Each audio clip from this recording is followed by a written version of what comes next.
Bueno, pues buenas tardes a todos y muchas gracias por acompañarnos esta tarde en el espacio de Fundación Telefónica, en la que es la tercera sesión del ciclo que sobre jóvenes y comunicación social digital estamos llevando a cabo en colaboración con Twenty y con la Universidad Rey Juan Carlos.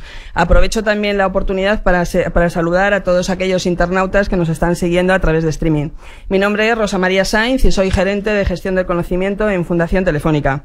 El objetivo general de este ciclo es identificar los comportamientos, las actitudes y las percepciones asociadas a la participación en redes sociales por parte de los jóvenes, así como conocer las consecuencias del avance de la comunicación social digital en diferentes ámbitos de nuestra vida.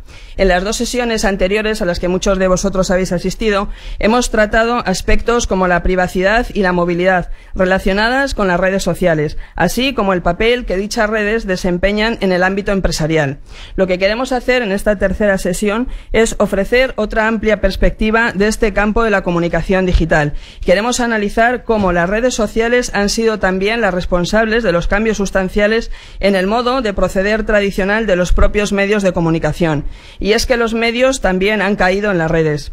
La viralidad de la información ha traído consigo transformaciones en la relación de los medios con su público, en los contenidos que ofrecen o en el trabajo diario de los propios periodistas. Todo ello nos lleva a plantear nuevos paradigmas en la información y en la comunicación y exige una reflexión responsable al respecto. Para ayudar a esta reflexión tenemos hoy con nosotros a 5 profesionales de los medios de comunicación muy conocidos por todos nosotros, cuyas intervenciones van a ser moderadas por Virginia Alonso, vicedirectora del grupo 20 Minutos, y a todos ellos desde Fundación Telefónica les agradecemos su presencia hoy con nosotros. Adelante, Virginia, cuando quieras. Muchas gracias. Hola, buenas tardes a todos. Muchas gracias. Muchas gracias a Fundación Telefónica por invitarnos aquí. Muchas gracias a todos vosotros por estar. Bueno, vamos a hablar de algo que ha cambiado significativamente el panorama de los medios en los últimos años, ¿no? Que es el uso de redes sociales y muy aparejado a ese uso de redes sociales la irrupción de los móviles, de los teléfonos móviles, de los smartphones como una de las principales vías para recibir información por parte de las audiencias.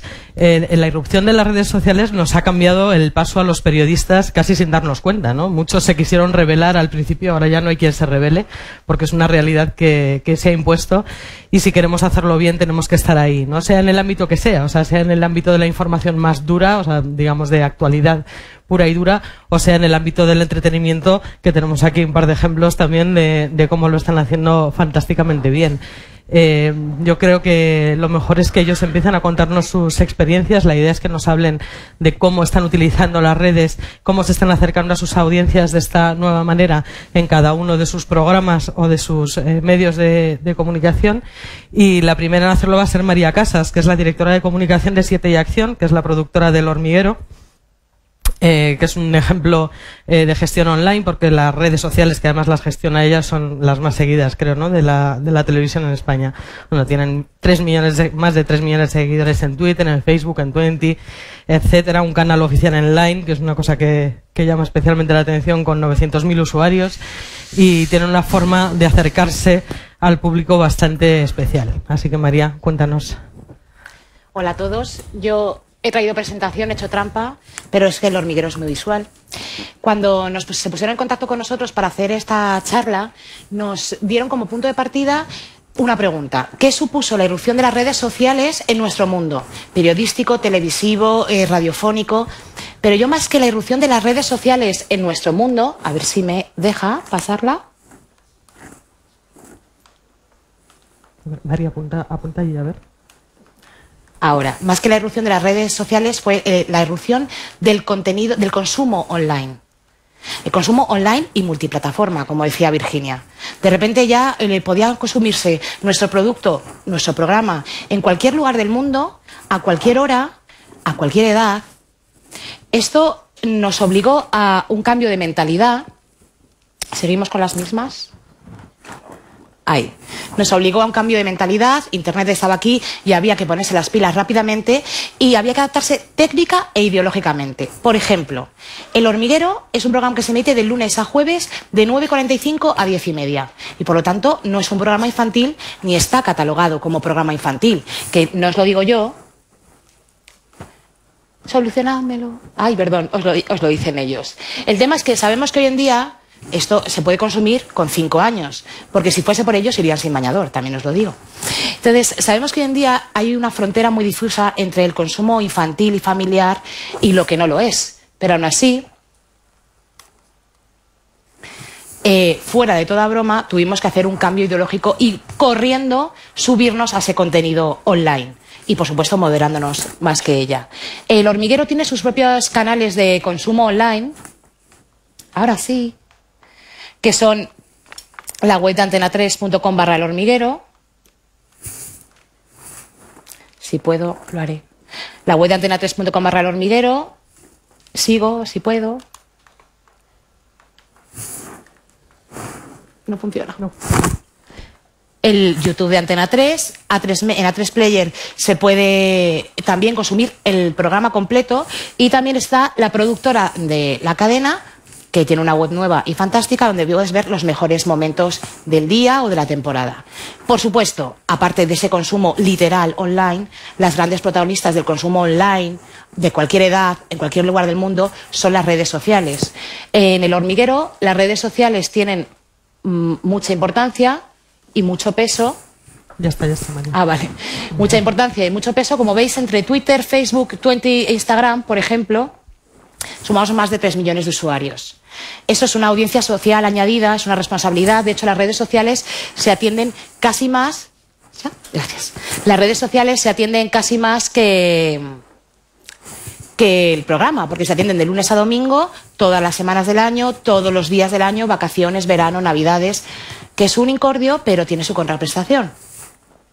¿Y cómo ayudan, afectan, influyen esas redes sociales en un programa como El Hormiguero? Para empezar, fidelizan. Y un espectador fiel es el que consume tu programa, lo ve, que es lo más importante.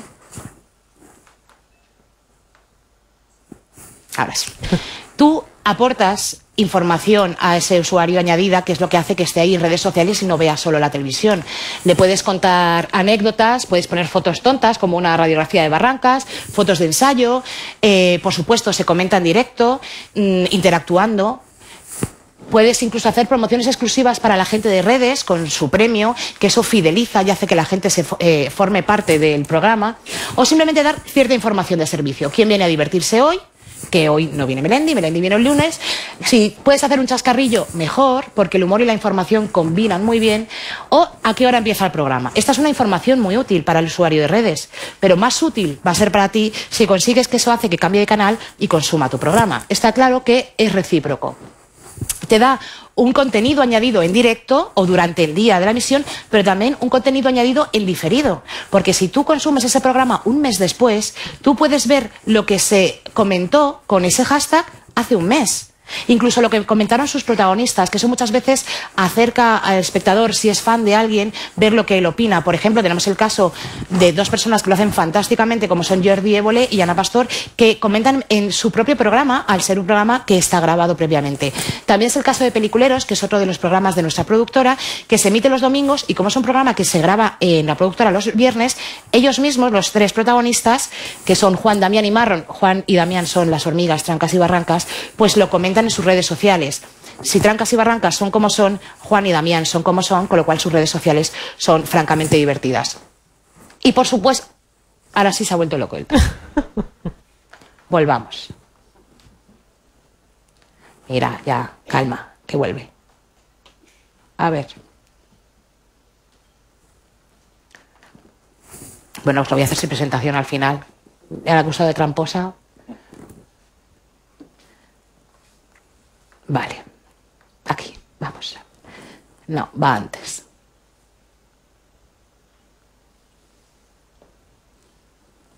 ¿Nos quedamos aquí? ¿Seguro? Sí. Bueno, como os decía, sobre todo fideliza, hace que el espectador se sienta parte del programa. Para eso hay trucos incluso. El Hormiguero siempre tuitea en masculino plural, porque el hormiguero no es una persona, el hormiguero no soy yo, el hormiguero somos todos.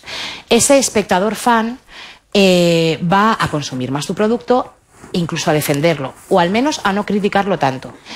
Y puede que se anime a consumir tus productos derivados, que los productos derivados son los productos físicos, pero también los productos online, como las redes sociales.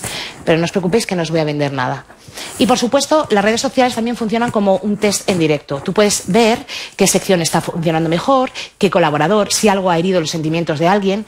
Eso sí, debemos ser cautos con esto. La mayoría de audiencia social tiene entre 13 y 45 años. Es decir, las personas que hoy por hoy más tuitean, o incluso diría tuitean, sobre un programa de televisión y lo están viendo a la vez, son entre 13 y 45 años. Si nosotros nos rigiésemos por eso, jamás invitaríamos a Rafael, iba a decir, pero aunque Rafael está de moda ahora, pero si nos rigiésemos por lo que leemos en redes sociales, pensaríamos que One Direction preside los Estados Unidos. Porque claro, tuitean por 200. Y precisamente una de las partes muy importantes en El Hormiguero, concretamente, de fidelizar al espectador, es nuestra gestión de público. Para apuntarte al Hormiguero te puedes apuntar de 3 formas online, a través de etiquetea.com/El Hormiguero, El Hormiguero en Antena 3 o a través de nuestra web. Y esa información, además, se da en el programa, se integra en el programa. Y esto fideliza mucho. Cuando os hablo de productos derivados y os hablo de gestión de público, no es que me haya vuelto, o os hablo de consumo online, no es que me haya vuelto de loca del todo, es que todo eso forma parte de una sola imagen de marca, que es tu programa. Esto afecta a los productos derivados como una revista o un CD, pero afecta también a las redes sociales. No se puede tuitear de una forma absolutamente desvinculada con la filosofía de tu empresa, programa y demás. Ahora sí, cada red social es un mundo y tiene un lenguaje propio que hay que conocer y respetar. En Twitter, por ejemplo, tenemos más o menos 1.600.000 seguidores. Se tuitea todos los días en directo con el hashtag del día, que suele tener que ver con el invitado o con lo que viene a presentar. Aquí es francamente importante la labor del community manager, porque tuitear en directo un programa así es complicado, es un programa muy ágil, tiene como protagonistas a 2 hormigas que están absolutamente asilvestradas y dicen lo que quieren. Y no es lo mismo oír a trancas decir una barbaridad que ponerla por escrito. Todos sabemos que por escrito todo suena peor. Entonces, hay que ser muy cauta con lo que se pone. No es lo mismo decir que una persona es inocente o espontánea que decir que es torpe. No es lo mismo decir que un hombre es un cachondo a decir que una mujer es una cachonda. Lamentablemente ya cambiaremos eso. Y entonces se tiene muy en cuenta. En El Hormiguero conseguimos el trending topic prácticamente todos los días con el hashtag propuesto. ¡Ay! Ya he vuelto a hacerla, esta vez he sido yo. Bueno, conseguimos el trending topic mundial o nacional. Ahora sí. Con el hashtag propuesto o con otro. Por ejemplo, este pantallazo es antiguo, pues lo he puesto porque me hace mucha gracia. Aquí tenemos el hashtag propuesto, Iggy Pop EH. Bueno, y la gente lo hizo trending topic. Pero también tenemos Iggy Pop sin más, porque ya sabemos que este hombre es un personaje controvertido y enseguida la gente le trajo viejos recuerdos y se puso a hablar del tema. Pero de repente nos encontramos con que también tenemos a Mario Vaquerizo. Y fue Mario Vaquerizo el que se convirtió en trending topic mundial. Sencillamente porque en directo se dio un tortazo digno de recordar. Pero no hace falta que luches contra eso, súmate. A no ser que el hashtag sea ofensivo. Os voy a poner un ejemplo muy claro que creo que vais a recordar para siempre. Estábamos viendo El Hormiguero y de repente a Ana Simón se le saltó el botón de la camisa y se le vio absolutamente todo. Si yo no hubiese hecho nada, seguramente el hashtag que enseguida hubiese surgido sería que, no sé, las tetas de Ana Simón. Pues no, sumémonos a la broma y propon tú un hashtag, el botón de la Simón, por ejemplo. Ya ni recuerdo qué hashtag propuse, sé que capeamos el temporal, que al final es lo importante. Entonces, no seas cuadriculado, no solo tu hashtag, y ni siquiera ser trending topic, ¿qué más da? Lo importante es que la gente se divierta, que participe, y si no funciona tu hashtag y en ese momento está funcionando como un tiro otro y no es ofensivo, pues súmate. Si es ofensivo, recondúcelo. Aún me acuerdo del botón de la Simón. Mucho. También me acuerdo del Cigala, claro. Ese fue otro gran día en redes sociales. Fuimos trending topic mundial en 4 minutos. Creo que ni One Direction. Pero bueno, con humor. Estas redes sociales se integran en el contenido del programa. Desde el básico, síguenos en redes sociales, Facebook, Twitter, hasta poner el hashtag del día, pero muchas veces dejamos también que las redes decidan. En este caso, el nombre de la boy band del Hormiguero lo decidieron las redes sociales. ¿Por qué le damos tanta importancia a Twitter? Porque España es un país muy tuitero. Como veis, es el tercer país en índice de penetración en Twitter. Evidentemente, esto está proporcionado a su población. Pero en general, Somos muchos y muy tuiteros.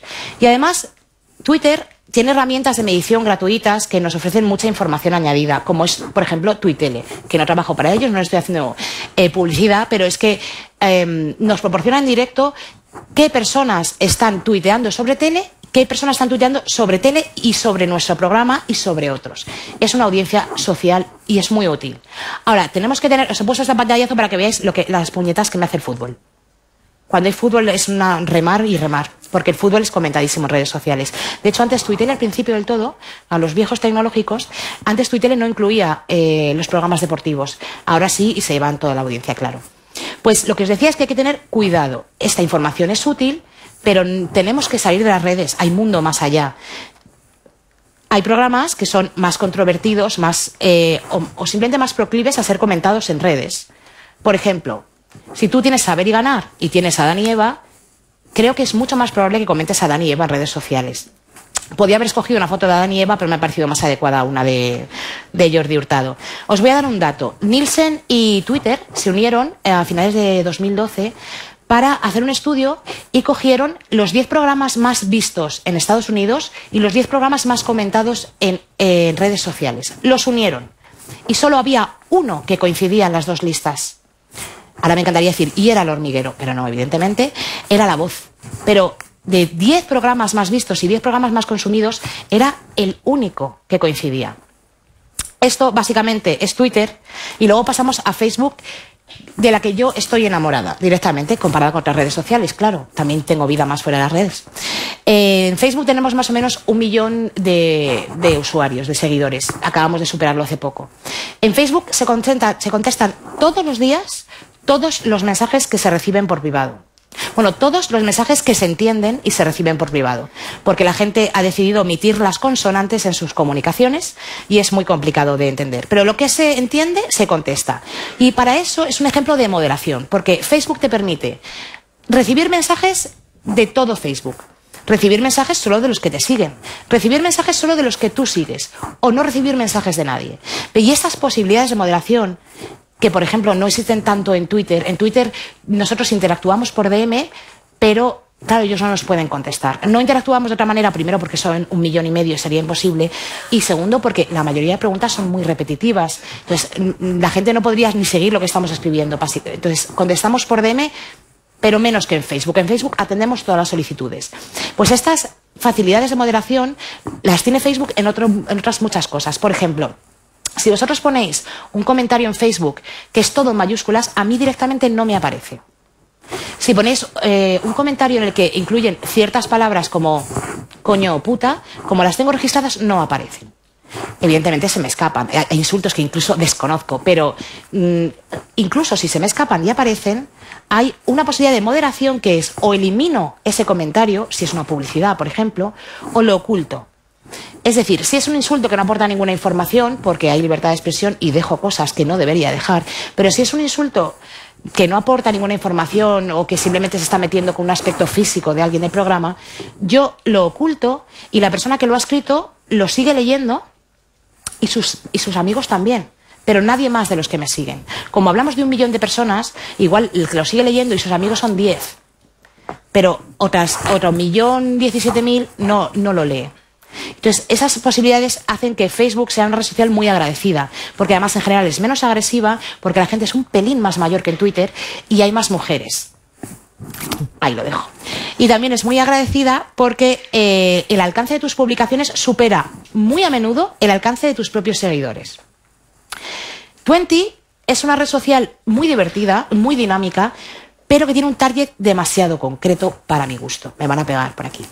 Cuando hacíamos Así no nos va y otra movida, y Tontería las justas, Twenty era perfecto, era casi más adecuado que Twitter. Pero ahora mismo tiene un target tan concreto que me pasaría lo mismo. Solo hablaríamos de Abraham Mateo, de los Gemeliers o de, ya no sé ni cómo se llaman los nuevos modernos jovencitos, Ariana Grande. Entonces, para El Hormiguero, aunque estamos ahí, no le prestamos tanta atención y no tuiteamos en directo en Twitter, o sea, no comentamos en directo en Twitter. En directo solo comentamos en Twitter y en Facebook, pero en Twenty no. Solo ponemos información un poco aséptica. A veces nos permitimos el lujo de hacer algún chascarrillo menos blanco que en Twitter o en Facebook, pero generalmente la cuidamos mucho porque enseguida se incendia, por así decirlo. Luego está Google Plus. Google Plus ahora mismo es un poco un desierto, ya lo sabemos. Pero también Twitter hace 3 años lo era. Entonces, si Google despunta, el hormiguero ya estará allí. Pero además, nuestro amigo Google, los contenidos compartidos en Google Plus los posiciona muy bien. Así que todos aquellos contenidos que yo quiero que se posicionen mejor, por supuesto, se comparten en Google. Pero de momento, tanto Google como Twenty tiene la información de servicio a la que me refería antes, como quién viene a divertirse o a qué hora comienza el programa. Luego está Flickr. Flickr es una red social bastante poco conocida, pero para el hormiguero es fundamental. Justo después del programa, el hormiguero cuelga todas sus fotos, las mejores del programa, 6, 7, 8, en Flickr. Y se puede descargar cualquier medio, cualquier particular, de forma absolutamente gratuita en varias calidades. Tienes incluso calidad de impresión de revista o de periódico. Dices, ¿qué altruistas somos? Sí, somos altruistas, pero evidentemente también tiene una parte egoísta. Si Pilar Rubio si Sergio Ramos viene a dar una sorpresa a Pilar Rubio en el hormiguero, eso se va a contar al día siguiente en el AS y en el Marca. Yo prefiero que si vas a escoger una foto cualquiera, escojas una del hormiguero, porque al final el lector al día siguiente va a ver el hormiguero de fondo, aunque ni se mencione. Y al final eso es una campaña de marketing que no tiene precio. A ellos les resulta muy útil porque es inmediato y es gratuito. Pero a nosotros nos resulta muy útil porque salimos en todos los medios de comunicación, sean o no de nuestro grupo empresarial. Y hay campañas de marketing que no tienen precio. Y esa es una forma muy importante y muy significativa de cómo las redes sociales se cuelan muchísimo en la comunicación y en la comunicación offline también. El Instagram lo acabamos de abrir. Instagram estamos jugando. Pero es una red social que nos parece muy agradecida, que genera muy poco rechazo, tiene una pega grande, de momento, que es que la interacción es muy complicada. Y yo soy muy fan de la interacción, como habéis podido ya ver. Mucha gente nos dice que si estamos en Instagram y estamos en Flickr, ¿por qué no estamos en Pinterest? Y yo siempre digo que hay que escoger las batallas, no podemos estar en todas las redes sociales. Bueno, yo estoy como Gollum y tengo los nombres reservados en todos sitios, pero aunque tenemos Pinterest, no lo utilizamos. No es porque no sea una red social buena, es porque hay que adaptarlo al medio que tienes. Es lo mismo que os decía de Twenty. Con otra movida y tonterías justas, Twenty era perfecta. Si yo tuviese un programa de decoración, Pinterest sería perfecto y vendería ahí mis productos. María, vamos a tener que ir acabando, ¿eh? Nada, acabamos. De hecho, nos vamos a Youth y Line, que ya os lo ha contado ella, y nos vamos a los 3 errores principales que nos había preguntado Virginia de la comunicación. Yo, para mí, los 3 errores principales son, por una parte, ignorar a tus usuarios. O sea, Twitter, Facebook no son tablones de anuncios, hay que interactuar. Pero también está lo contrario, darles demasiada importancia. Hay mundo fuera y mi madre, por ejemplo, es una gran espectadora del hormiguero y no tiene Twitter. Mi madre piensa que el hashtag es una parte del Hobbit, que lo digo siempre. Entonces hay que tener en cuenta que no se puede ignorar, pero tampoco se puede sobredimensionar a los usuarios. Es muy importante no programar o tener cuidado. Hace 2 semanas Campofrío tuvo un incendio en su fábrica un sábado noche y el domingo a las 10:30 o 11 de la mañana saltó un tuit en su cuenta, muy seguida por cierto, con un juego, una promoción. No sé si el premio era ir a ver las instalaciones, pero era muy macabro. Por supuesto lo borraron y demás. Mucho cuidado con programar. Nosotros hemos tenido varios amagos de menos mal que no programé, aunque fuese un viernes noche, porque hay cosas que pasan que no puedes prever. Y por último, tened muchísimo cuidado con vuestros perfiles personales. Está muy bien que pongas que es personal y no representa al medio o al programa, pero eso no te exime de todo. No hace falta una censura, no hace falta... No, pero si trabajas en un programa, no te metas justo con ese programa. Te diría más, si trabajas en televisión, intenta hacer los chistes y las bromas con gente de fuera del sector. Hay muchísimo terreno para hacer humor. Eso sí, lo que os digo, moderaros, pero no dejéis de hacer humor ni entretenimiento porque son una combinación perfecta. Y nada más, que muchas gracias por escucharme con tanta atención.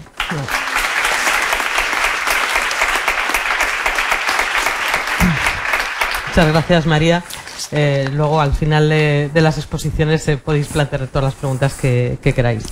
Le toca a Ricardo Villa, que ha sido director de medios interactivos de Radio Televisión Española de la Corporación hasta hace apenas 2 semanas. Es un pionero en el mundo de Internet. Fundó, entre otras cosas, Mi Medio, 20minutos.es. En Televisión Española ha gestionado la mayor web audiovisual del mundo. Se han puesto a disposición de los usuarios todo el contenido de la radio y la televisión públicas y se han convertido en accesibles todos estos contenidos a través de cualquier pantalla y de cualquier dispositivo. Yo creo que ha sido un medio muy pionero en la exploración de nuevos caminos en multipantalla y en la llegada a los usuarios a través de este doble consumo, ¿no? De entretenimiento y de información. Y fue pionero, por ejemplo, con cosas como el lanzamiento de Más Televisión Española, ¿no? Que es una aplicación que permite capturar vídeos en directo y compartirlos a través de redes sociales, ¿no? Cuéntanos tú cómo ha sido toda esta experiencia y cómo habéis ido aprendiendo sobre la marcha, sobre todo, ¿no? Porque esto, a medida que se van construyendo las redes, vamos aprendiendo a gestionarlas y aplicarlas a nuestros propios contenidos, ¿no? Claro, y sobre todo yo creo que tenemos que ir cambiando de estrategia continuamente y aprendiendo, ¿no? Yo creo que como idea clara de lo que está ocurriendo con la televisión y con las redes sociales, que es parte del número de personas que estamos aquí provenientes de televisión, ¿no? El sábado pasado, como muchos otros de los que estamos aquí lo reconoceréis, yo estaba en este caso en una cena con amigos, con colegas que también eran periodistas, en la casa de unos amigos, y uno de ellos no pudo evitarlo y sacó el móvil y empezó a ver lo que estaba ocurriendo en Twitter en un momento no demasiado interesante. Y claro, lo que estaba ocurriendo en Twitter era una cosa que se llamaba el pequeño Nicolás. Estuvimos un rato viendo lo que ocurría en Twitter, no nos atrevíamos del todo, pero inmediatamente hubo que encender la televisión y ver cómo estaba ocurriendo con esa entrevista que muchos de vosotros habéis visto, según dicen las estadísticas, sobre el pequeño Nicolás. Y la verdad, era más interesante todavía verlo con el móvil en la mano. Prácticamente era fascinante ver cómo estaba la gente opinando, qué es lo que había, qué parte era verdad, qué parte era mentira, qué opinarían, qué no. Esto es lo que está ocurriendo en gran parte con la televisión. Hay algunos datos muy interesantes que dicen que, si os fijáis, hay dos datos un tanto contradictorios. Más o menos cada persona dedica 4 horas al día diariamente a ver la televisión. Es algo bastante impactante porque supone un porcentaje de la vida enorme a lo largo del año, pero lo más importante es que eso no para, que es que cada mes, más o menos, aunque este último mes ha variado un poco, va aumentando el número de minutos que se dedica a ver la televisión. Pero a su vez también aumenta el tiempo que dedica la gente a los móviles, a las tabletas, a los ordenadores. Uno se pregunta qué es lo que está ocurriendo, ¿no? Y hay otro dato que es muy interesante y es que parece ser que solo hay un 8% de la población que ve la televisión que solo ve la televisión a la vez que está viendo el televisor. O está cocinando, o está preparando cualquier otra cosa, o, en un caso casi hasta un 60% de la gente, está con el móvil en la mano. En el móvil en la mano no significa que esté en ese momento utilizando o interactuando con el programa, pero sí que está utilizando las redes sociales o utilizando WhatsApp o controlando el correo electrónico o trabajando similar, ¿no? Entonces yo creo que uno de los grandes retos de la televisión es conseguir introducirse a la vez que está en la televisión, en la pantalla, y llamando la atención más o menos como puede, en el caso del hormiguero con bastante éxito, en otros casos está ahí de fondo, y introducirse también en el móvil en ese momento. Y si os fijáis en Twitter, lo que está hablándose en ese momento es probablemente de televisión, de lo que está ocurriendo, sobre todo por la noche, ¿no? Por el día se habla de información, pero por la noche se habla de lo que está ocurriendo en el prime time de la televisión en abierto, de la televisión más tradicional, a pesar de que teóricamente los jóvenes no ven tanto la televisión. Pero quizá este éxito de las redes sociales y este maridaje tan curioso que se está produciendo con la televisión y que no se produce con ningún otro medio, aunque quizá tiene algún elemento con la radio, ¿no?, es que a lo mejor está dando una segunda vida al directo de la televisión. Tiene un elemento muy importante. Imaginemos otros dos programas muy claros. Jordi Évole, que es una persona que también antes mencionado, ¿no?, y con cómo maneja magistralmente las redes sociales en muchos elementos, y la noche del 23F. Yo creo que esa fue una noche, la que todos los que vierais ese programa, en el que estabais en Twitter viendo qué es lo que ocurría, estabais intentando saber y contrastar qué estaba ocurriendo, o en Facebook qué estaba ocurriendo, si era verdad lo que estaba ocurriendo, si no era verdad. Pero además hay una cosa muy importante, es que a la vez que estabais en Twitter, estoy convencido de que casi todos los que lo visteis en ese momento estabais con WhatsApp. Estáis en el grupo de amigos, en el grupo de la familia, en el grupo de los diferentes, cada uno preguntando qué es lo que está pasando aquí.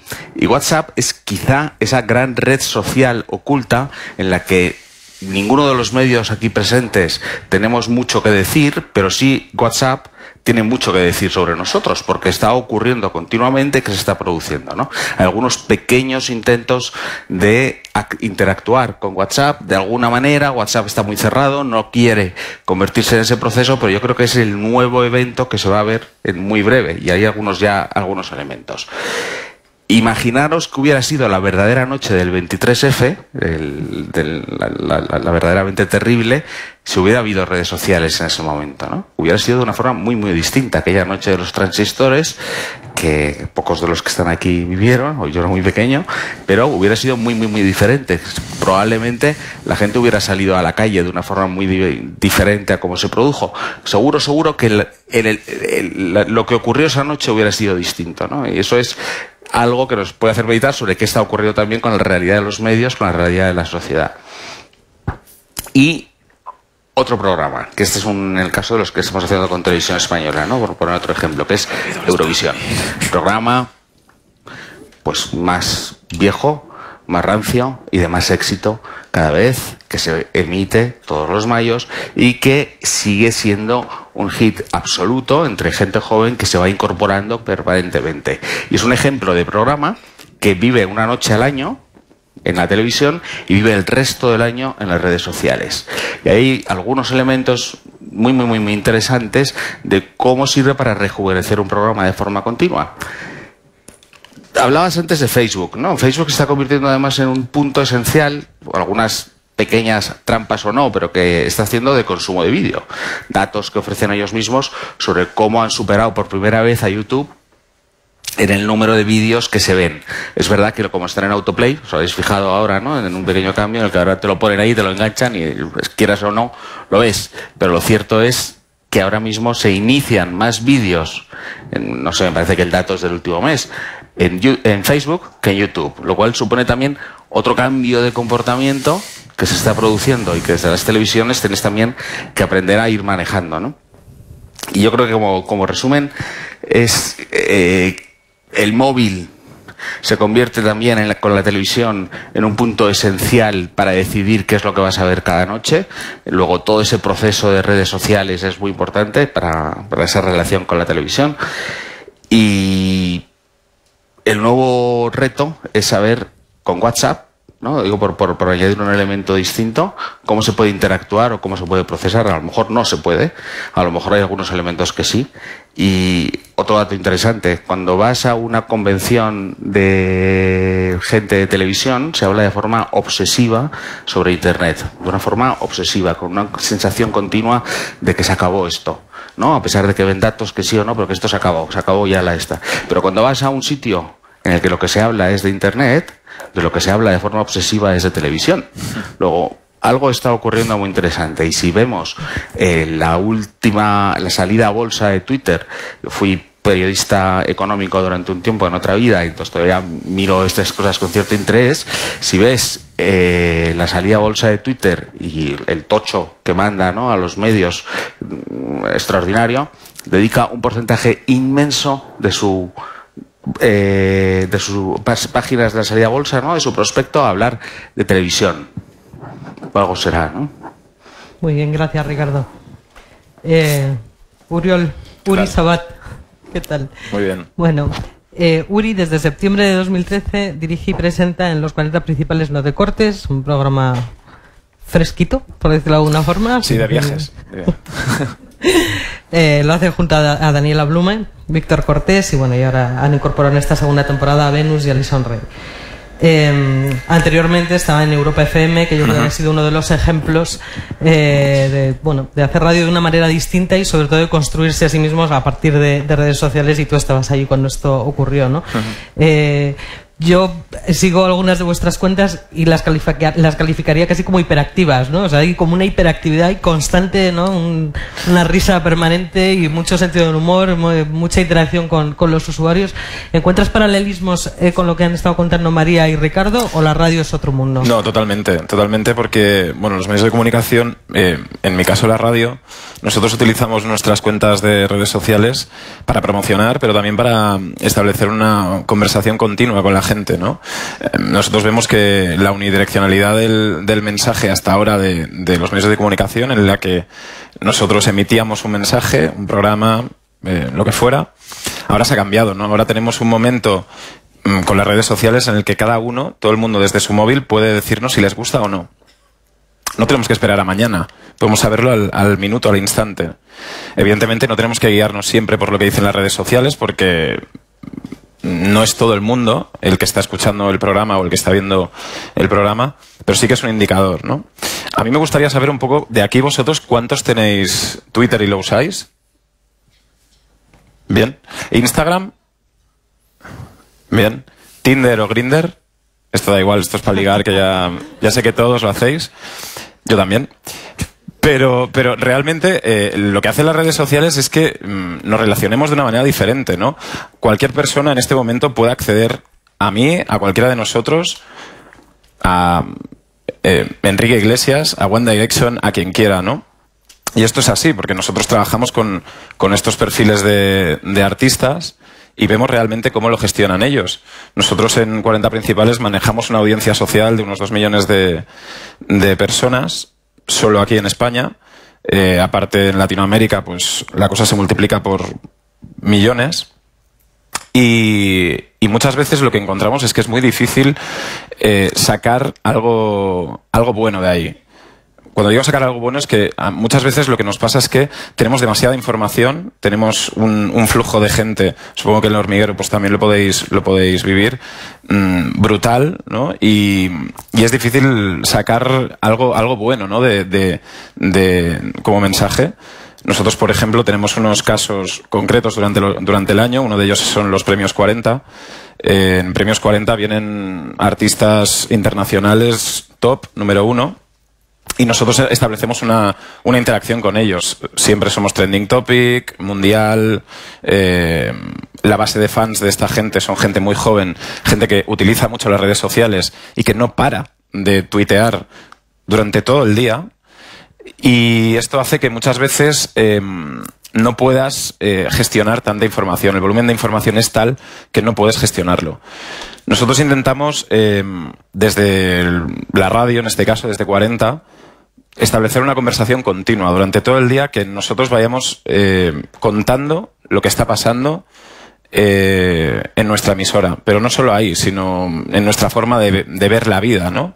La empresa en sí lo que quiere es que se transmita pues unos ideales, unos valores, y no hace falta que solo estés comentando el programa en sí, sino que puedes estar comentando lo que está pasando en la vida. Hablábamos del pequeño Nicolás. Nosotros desde nuestro perfil como programa no solo hablamos de nuestro programa, hablamos también de lo que está pasando con el pequeño Nicolás, porque la gente que nos escucha, la gente que nos sigue, no solo quiere saber lo que está pasando en el programa, sino qué opinamos de lo que está pasando en el mundo, ¿no? Y eso creo que es importante, que en cuanto a redes sociales, no solo para un programa, sino para todos vosotros como usuarios, lo hagáis. Hay muchos momentos en el que las redes sociales solo sirven de promoción, y hay gente que las utiliza solo como promoción, y creo que eso es el gran error de muchos medios, ¿no? De utilizarlo como una promoción propia, como si fuera un spot de televisión, una cuña de radio. Las redes sociales no son eso. Las redes sociales son una conversación con la gente, y nosotros somos un medio que tenemos mucha audiencia, pero cualquiera de vosotros puede tener la misma audiencia que nosotros. Cualquiera de vosotros, con vuestra capacidad, creatividad, puede llegar al mismo número de gente que yo. En otra forma, con otros medios, pero existe. Esto es un tema importante, porque nosotros, por ejemplo, en la radio trabajamos con gente que de las redes sociales ha hecho su vida, su trabajo, y que ganan mucho dinero haciéndolo. Trabajamos con youtubers, por ejemplo, que lo único que hacen es explicar su vida a través de YouTube, y se ganan muy bien la vida haciendo eso. Entonces, yo creo que ahí hay un punto importante en cuanto a los medios de comunicación y las redes sociales. ¿Qué pasa cuando un youtuber llega a facturar él mismo muchísimo más dinero que cualquier presentador de televisión? Ese youtuber no necesita la televisión ya. No necesita ni a la televisión ni a la radio. Él tiene su audiencia y desde su audiencia, desde su canal, que es YouTube, puede vender sus contenidos y puede hacerlo llegar a todo el mundo. Creo que en este aspecto la televisión y la radio tenemos que ver cómo va evolucionando y ver cómo tenemos que meternos ahí, porque es una realidad, no es algo que no es ciencia ficción. Yo conozco un caso en particular que le propusieron, por ejemplo, colaborar en un programa como En el Aire, Buenafuente, y él directamente le dijo: no necesito estar ahí, yo tengo mi plataforma, tengo mucha más audiencia que la que puede tener tu programa y estoy bien ahí. Paseo por la calle y nadie me conoce. Yo creo que hay un momento en el que las redes sociales y los medios de comunicación tendrán que convivir y la televisión y la radio tendrá que cambiar. Porque también hay una situación complicada ahora.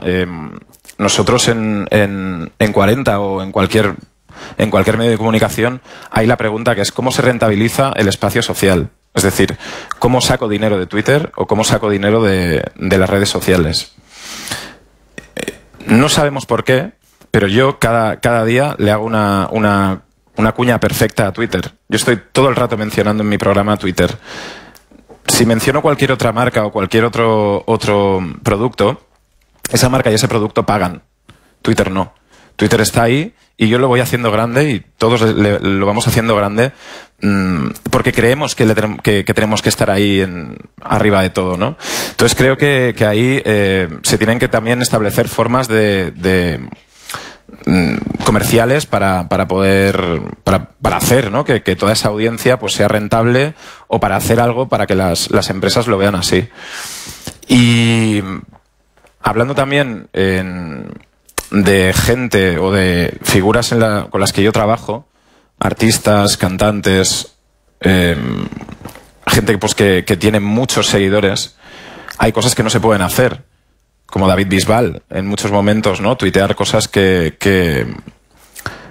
están mal tuiteadas, o poner opiniones que no se pueden hacer en según qué momento, ¿no? Se tienen que cuidar las redes sociales porque al final tanto David Bisbal como cualquiera de las personas que estemos aquí son un reflejo de nuestra persona, ¿no? Y como decía ella también, aunque no estés afiliado a ninguna empresa, aunque no tengas ningún sello ahí, tu perfil eres tú y tú tienes que venderte de la mejor manera.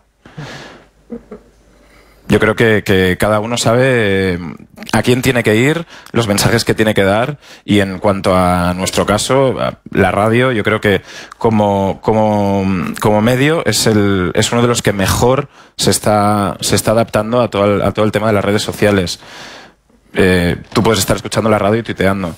Es difícil estar viendo la tele y tuitear a la vez, solo básicamente por un tema visual, pero tú puedes estar haciendo millones de cosas mientras escuchas la radio, y Twitter en ese sentido nos apoya muchísimo. Claro, es que lo que hemos visto últimamente, que antes pensábamos que la gente leía periódicos, veía la tele, escuchaba la radio, y yo creo que empezamos a llegar a la conclusión de que no hacían nada de eso, ¿no? O sea, porque totalmente. Realmente cuando la gente está tuiteando sobre la entrevista del pequeño Nicolás, te das cuenta de que es imposible que estén escuchando la entrevista y tuiteándolo al mismo tiempo. O sea, se puede quedar con una coletilla y hacer un comentario, ¿no? Y luego entrar en discusión con otros usuarios, pero todo al mismo tiempo. La gente se une a una conversación. Y yo creo que, como decía él, hay dos tipos de programa. Nosotros hacemos un programa multiplataforma. No solo estamos radiándolo, sino que hay un programa de radio, hay un programa en Twitter y hay un programa los 2 días siguientes en YouTube con todos los vídeos que hacemos. Entonces eso hace que estés en muchos sitios y en un lenguaje muy diferente. Gracias, Uri. Nacho Escolar, director del diario.es, un medio online, un diario online, información política, económica, sobre todo, relativamente nuevo. ¿Cuántos años tenéis? 2 años. 2 años hemos hecho en 2 años hemos hecho en septiembre. ¿No se me oye? ¿Se me oye? No sé, ¿se oye bien? Ahora sí. Ahora. 2 años hemos hecho en septiembre. Bueno, es un medio pionero en muchas cosas también. Es un medio que abre la posibilidad al pago, tiene una serie de socios que pagan por leerlo. Y además yo creo que habéis hecho un uso de las redes sociales también muy interesante, ¿no? O sea, que os ha permitido impulsaros también y llegar a unas cotas de audiencia que son difíciles de alcanzar en un medio recién nacido y en un mercado tan competitivo como el que tenemos ahora mismo en los medios online.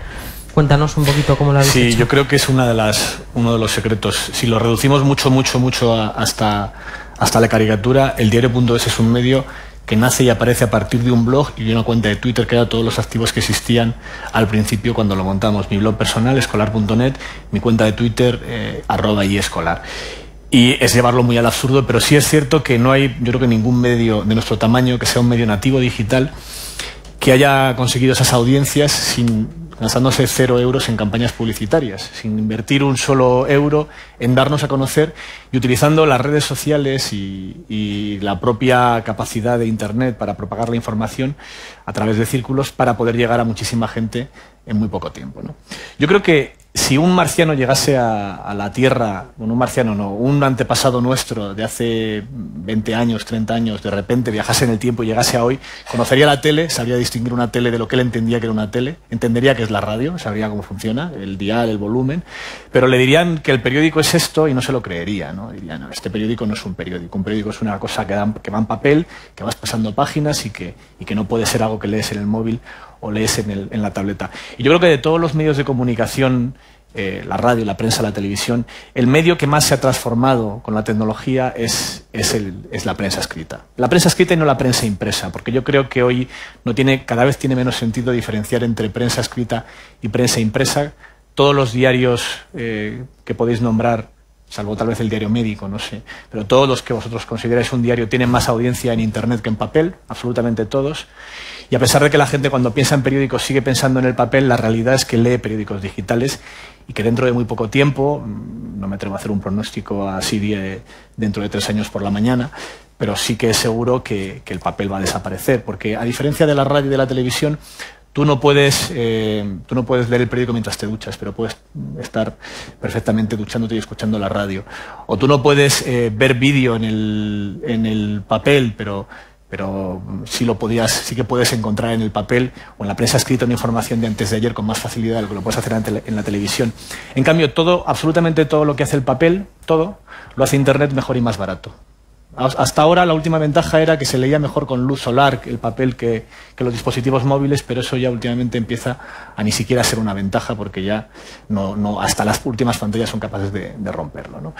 Y ha cambiado la manera, en nuestro medio ha cambiado, en la prensa ha cambiado la manera de entender el producto completamente, y luego las redes sociales han provocado un cambio aún mayor, ¿no? El fundamental es que hasta ahora los medios escritos era algo a lo que nosotros llegábamos porque nos buscaban. La gente buscaba nuestra información. Iba al kiosco y decía, me da usted El País, me da usted El Mundo, me da usted Público, el ABC, y se lo daban y lo leían, ¿no? Eso es lo que en Internet llamaríamos el tráfico directo. Pero ahora la mayor parte de nuestra audiencia es gente que nos encuentra.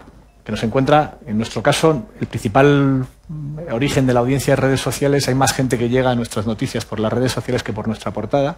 Es una tendencia mundial, a nosotros nos pasa más por nuestra corta edad, pero pasa en absolutamente todos los periódicos. La homepage, la portada de los periódicos va cada vez más en decadencia, en porcentaje de audiencia, mientras que las redes sociales y el tráfico por buscadores, cuando la gente busca en Google las cosas más peregrinas y llega a una de tus noticias, cada vez pesan más, sobre todo las redes sociales. Y eso rompe completamente con una de las obsesiones de la prensa. La prensa, aparte de decidir que los periódicos que contábamos, decidíamos algo más importante todavía, que era la jerarquía de la información. ¿Cuál es la noticia más importante del día? ¿Cuál es la noticia más importante del día, que es la que abre el periódico? Dentro del periódico, el periódico en papel, había un delicadísimo equilibrio de jerarquías, donde no ves lo mismo ir por arriba que ir por abajo, ir a una columna que a dos, ir en página impar que en par, porque las páginas impares se leen más porque leímos de izquierda a derecha. Toda esa jerarquía delicadísima, que era, no sé, el 70% del tiempo un director de un periódico era decidir esa jerarquía, ahora ha volado por los aires, porque nos esforzamos mucho en tener una portada donde existe esa jerarquía, pero al final quien decide cuál es la noticia más importante del día es vuestra prima, que dice me gusta en Facebook, o que lo envía por Twitter. Eso se lleva mal. En mi oficio, de todos los sectores de la prensa, la radio, la televisión, internet, la prensa escrita, en la prensa escrita yo creo que es donde existe más resistencia a este cambio, ¿no? Resistencia a lo que supone Twitter. Yo he escuchado, es una constante en cualquier conversación con periodistas, periodistas que se resisten a tener Twitter, que se niegan a tener Twitter. Y los argumentos, estoy convencido de que dentro de 15 años serán tan ridículos como aquellos periodistas que se negaban a tener teléfono móvil, porque decían que no querían estar conectados. Bueno, es cierto, pero es tu trabajo estar conectado. Y en el caso de Twitter, absolutamente sea cual sea tu especialización, sea cual sea tu ámbito de información, tanto si te interesa vender tu propia firma como si no te interesa y prefieres pasar como algo anónimo, no hay más que ventajas en estar en redes sociales porque absolutamente toda la sociedad pasa por ahí. Tus fuentes están allí. La gente de la que informas está allí. Cuenta cosas allí que luego son noticia. Puedes contar tus cosas allí que son noticia. Vales, además, no voy a decir que vales tanto como el número de seguidores tengas, pero sí es verdad que tu marca personal, tu firma, ahora se mide en número de audiencia en Twitter, que está ligada, en Twitter y en redes sociales, que está ligada a tu capacidad de generar una relación de confianza con lectores que te siguen, ¿no? Y todo esto ha cambiado muchísimo el panorama de los medios, muchísimo. En la parte de la audiencia, como os decía, ahora hay más gente que llega porque nos encuentra, que llega porque nos busca. Es verdad que hay cierta trampa porque es gente que nos sigue y está ya predispuesta a encontrarnos, ¿no?, en las redes sociales. También ha cambiado la jerarquía y también ha cambiado el dispositivo. Nosotros cada vez son más las horas del día en las que tenemos más audiencia por móvil que por ordenador de escritorio o por portátil. Cada vez suele ser a última hora de la tarde-noche y a la hora de comer y la primera hora de la mañana, entre las 6 y las 8. En esas horas, nosotros y casi todos los periódicos digitales tenemos ya mucha más audiencia por redes sociales y por móvil que por ordenador o escritorio. Gente que nada más levantarse, coge su teléfono, mira en Twitter y de ahí llegan nuestras noticias con la exclusiva que hayamos dado, con el artículo de opinión que esté en ese momento funcionando. Como lo consideramos una parte fundamental del trabajo, en el diario no tenemos un community manager ni nada que se lo parezca. Bueno, la broma que hacen en mi redacción es que el community manager soy yo. Cuando dicen eso de ella, pásaselo al community manager y que lo mueva, que esta noticia tiene que dar más juego. ¿Has movido este? Me piden que lo muevan en mi cuenta de Twitter, pero no hay ningún periodista, por supuesto, en mi redacción que no use, ni periodista ni persona prácticamente, que no tenga que no use redes sociales de forma activa, ni tampoco hay un encargado, porque es parte de nuestro trabajo. Digamos que un periodista tiene 3 funciones, antes solo se ocupaba de una: producción, empaquetado y distribución. Hasta ahora los periodistas en prensa escrita nos ocupábamos de la producción, y no siempre, y no completa, desde luego, no estábamos dándole la manivela en la rotativa, pero nuestro trabajo se terminaba cuando cerrábamos nuestra página y nos íbamos a casa. Y ya lo que pasase después, hombre, había que a lo mejor en ocasiones hacer una segunda parte pidiendo una reacción a tu noticia, pero lo normal era que tu noticia terminase cuando le dabas a cerrar la página y ya entraba un proceso de empaquetado que pasaba por colocar las fotos, que lo hacía otra persona, no te ocupabas tú en algunas redacciones, y imprenta y luego distribución. Bueno, pues ahora el trabajo de un periodista del diario.es y de una redacción digital que haga las cosas creo que bien, no termina cuando publica la noticia. Eso es la mitad del proceso. Empieza la distribución de la noticia y la respuesta a la noticia. Nuestros periodistas responden a los lectores directamente en los comentarios, identificándose como periodistas del diario.es, todos ellos tienen cuenta de Twitter, todos ellos se ocupan de mover en redes su noticia. La cuenta oficial del diario no hay una persona responsable, sino que depende de los turnos de los portadistas, tienen también los subdirectores, el redactor jefe y yo mismo tenemos acceso a esa cuenta y entramos habitualmente, tanto a las cuentas de Twitter como a las de Facebook y a las de YouTube y a las de Google Plus, aunque apenas lo usamos también, y todas esas forman parte del trabajo diario del periodista. No termina cuando publicas. Por una cuestión de distribución de la información, porque como os digo, la jerarquía ahora se mueve en las redes sociales y también dependiendo de cómo movamos una noticia o dejemos de moverla, con qué intención va a funcionar más o menos y va a ser más importante que otras, en función de las redes, hasta la propia respuesta de los lectores, que es algo también importante. Ha llegado a un punto la influencia de las redes sociales frente a la prensa escrita, que os voy a contar una anécdota sin decir los culpables, ¿no? Un medio impreso publica una información de un banco. Nosotros vemos esa información, hombre, esto es interesante, y hacemos una noticia citando al medio original y la ponemos en nuestra página. Esto, el periódico sale, lo vemos a las 7 de la mañana, a las 9 está la noticia, y a las 10 hacemos nosotros, pues empezamos a moverlo en redes, y yo lo veo por la tarde y lo muevo en Twitter. Entonces el jefe de prensa me llama a mí para decirme, oye, que esa noticia no es correcta. Y digo, pero ¿por qué me llamas a mí en vez de llamar a la redacción? Y dice, no, es que no lo he visto en el periódico impreso. O sea, se enteran muchas veces, incluso las fuentes, de lo que está pasando en las redes sociales y le dan más importancia que lo que está pasando en prensa escrita, donde antes era la información que acababa moviendo mercado, que acababa provocando que una acción se pagase la cotización o que acababa provocando las dimisiones o los nombramientos de los consejos de ministros. Es decir, cada vez hay más influencia y mucho más importancia en redes sociales, en el debate de redes sociales, de la que existe en los medios analógicos. También hay un error muy habitual, antes lo comentabais, que es confundir a tu audiencia con la audiencia que te contesta, la audiencia que participa contigo. Nosotros lo miramos muchísimo porque nuestro medio, además de financiarse con publicidad, se financia con socios, que es una gente extraña a la que tenemos muchísimo cariño, que nos dedica 60 euros al año prácticamente para que existamos, porque no les damos un beneficio a cambio que valga esos 60 euros que cuesta ser socio del diario.es y apoyarnos para que sigamos siendo independientes.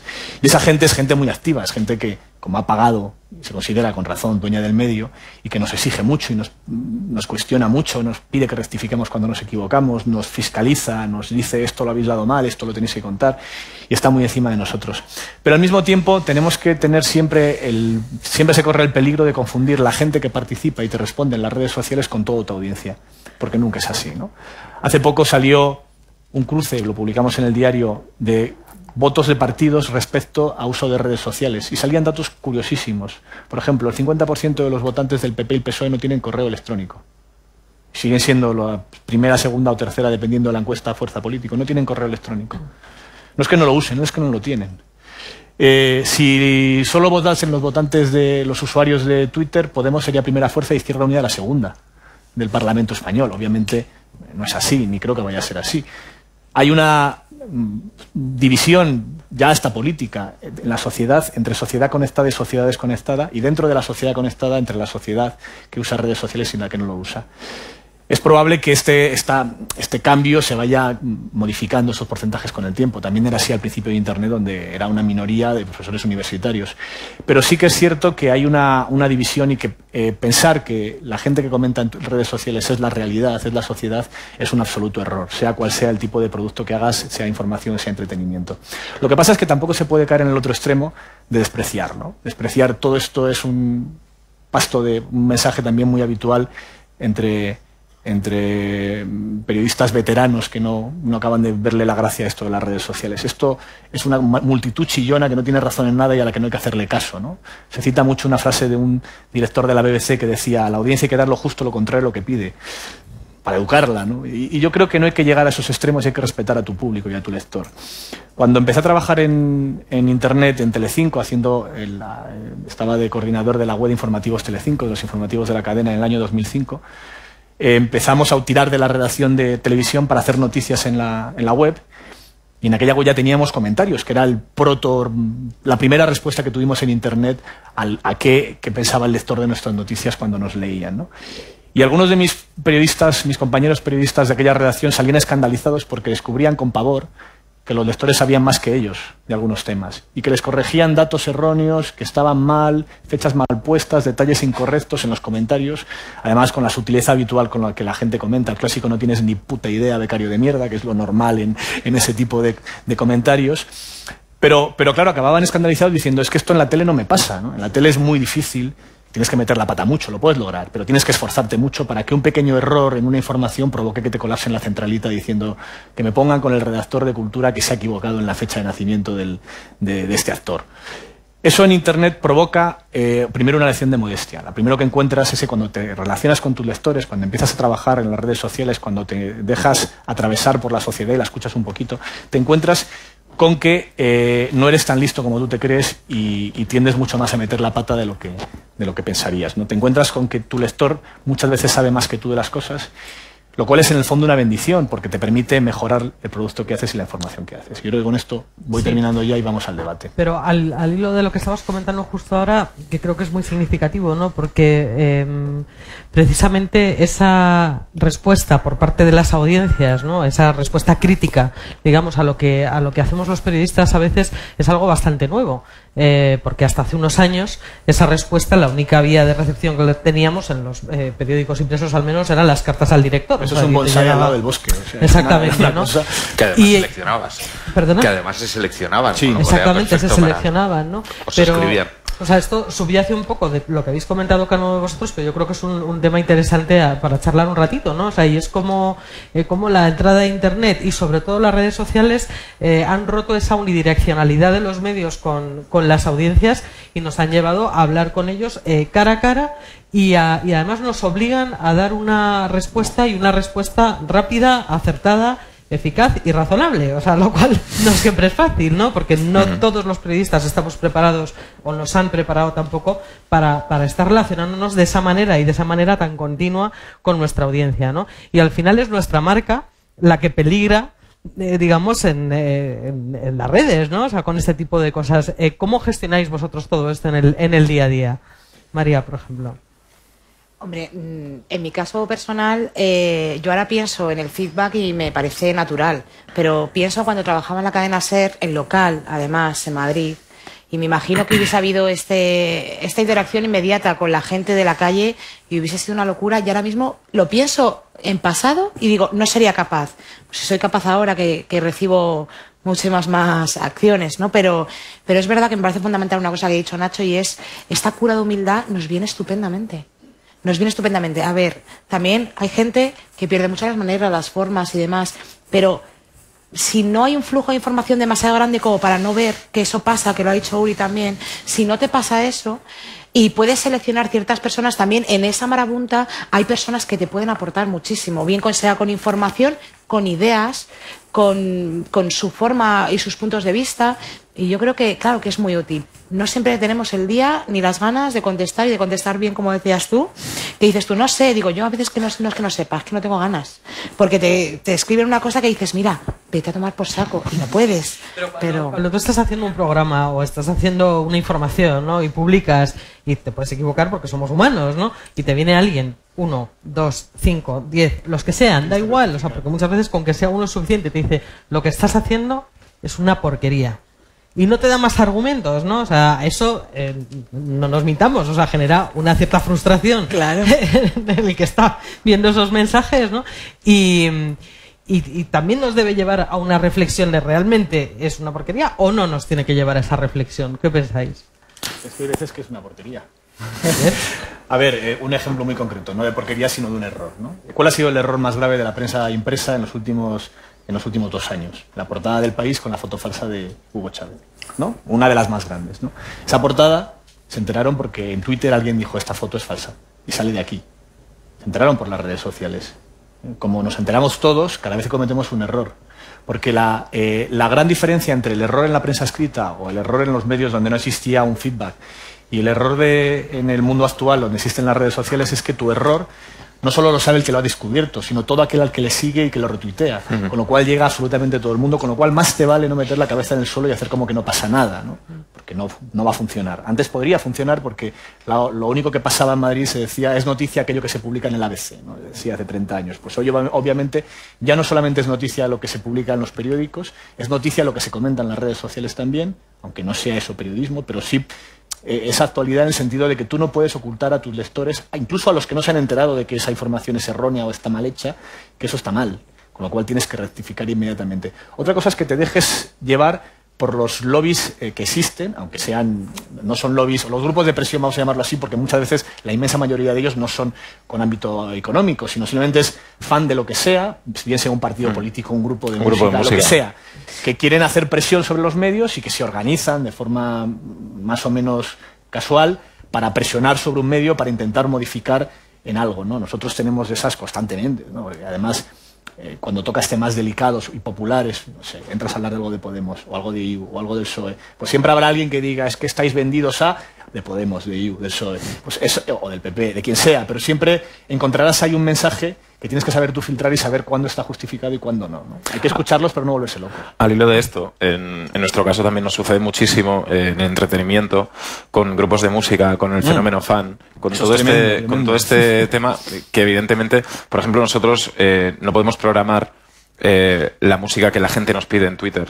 Nosotros y todas las radios en el mundo utilizan un sistema de programación musical que puede ser un call-out en el que se encierran a 100 personas y se les pone un pod de música con 100 canciones y ellos dicen si les gusta o no les gusta. Si nosotros tuviésemos que programar nuestra radio las 24 horas del día estaría sonando One Direction o Camela, ¿no? Si fueran muy activos los fans de Camela. Entonces no puedes estar siempre a lo que las redes sociales te están dando. Y hay un tema muy importante en nuestro caso, en mi caso y en el caso de hacer un programa de televisión.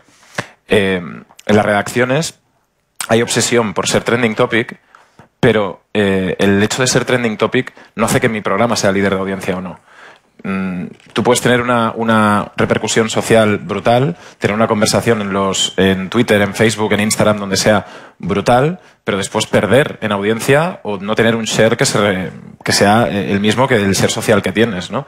Entonces hay un tema importantísimo en cuanto a radio y televisión. A mí me pagan por hacer radio, no por ser trending topic. Entonces, normalmente, el ser trending topic o el ser activo en redes sociales es algo que viene un poco...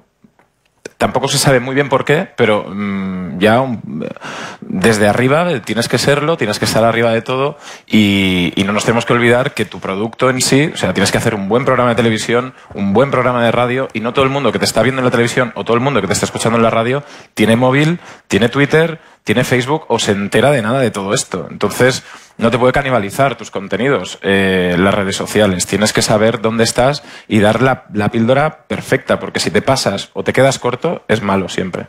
Yo creo que sería interesante saber qué pasaría en las redacciones, qué tanta importancia le dan a los trending topics si supieran que no es tan difícil ser trending topic. Sí, que el número de personas que necesitas tuiteando para conseguirlo no es tan elevado. Por tanto, hay que no desmitificarlo y entender que no es para tanto. Por otro lado, también, sobre todo con los rostros que son conocidos de la televisión, sobre todo si son presentadoras, tienen que tener una piel muy dura para poder estar viendo lo que están diciendo de ellos en las redes sociales cada mañana, cada tarde, y coger el móvil y saber lo que te están diciendo. Tienen su mérito, porque no, yo era... Todas te dicen que ellos ya no lo leen. Bueno. O que no les Eso afecta, dicen. ¿no? Pilar Rubio el otro día me decía, ya, si pudiese borrar la pestaña de menciones, la borraría. Ya. Normal, es lo que No, yo creo que hay un momento en el que tienes que iniciar ese proceso, ¿no? Y por otro lado, yo creo que vivir, cómo conseguir esa mezcla, ¿no? En la que, sabiendo que no te marca toda tu agenda de todo el proceso, pero a su vez, ¿qué está ocurriendo? Porque a su vez, como los periodistas se hacen eco de los trending topics, se hacen eco de lo que está ocurriendo en las redes, acaba convirtiéndose, ¿no? Se retroalimenta todo el proceso.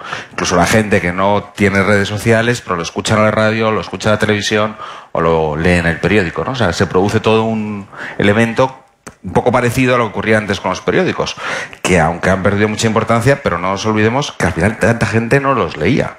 No era tan grande, pero es que si la radio... ¿Te recuerdas tú de los trending topics como noticia, como cuando hacían noticia de la página de la Wikipedia, de que alguien había puesto en la Wikipedia tal cosa? Sí. Es decir, que es ignorancia, yo creo que ya cada vez menor, por parte de los periodistas de que es un trending topic que no es volumen sino aceleración. Lo que mide el trending topic es que una palabra que antes estaba a 10, ahora va a 20. Pero no significa que sea la palabra o el término más buscado, sino que ha pasado de 10 a 20, que se ha duplicado, se ha triplicado. Con lo cual es muy fácilmente manipulable, tremendamente sencillo de manipular y con nulo interés informativo, con muy poco interés informativo, ¿no?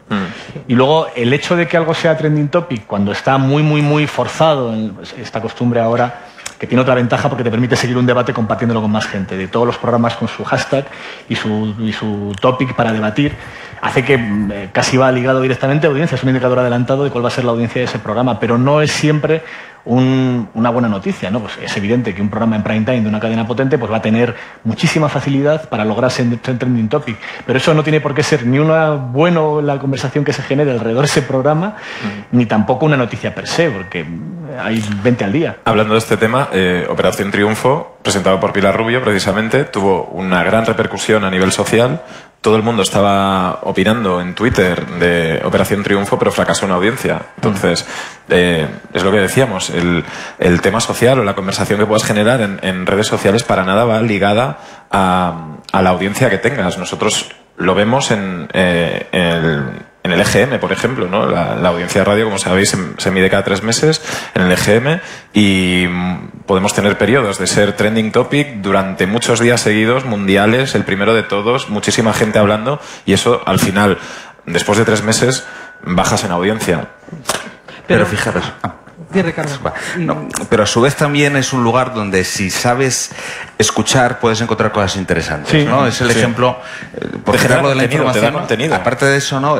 Con MasterChef al principio.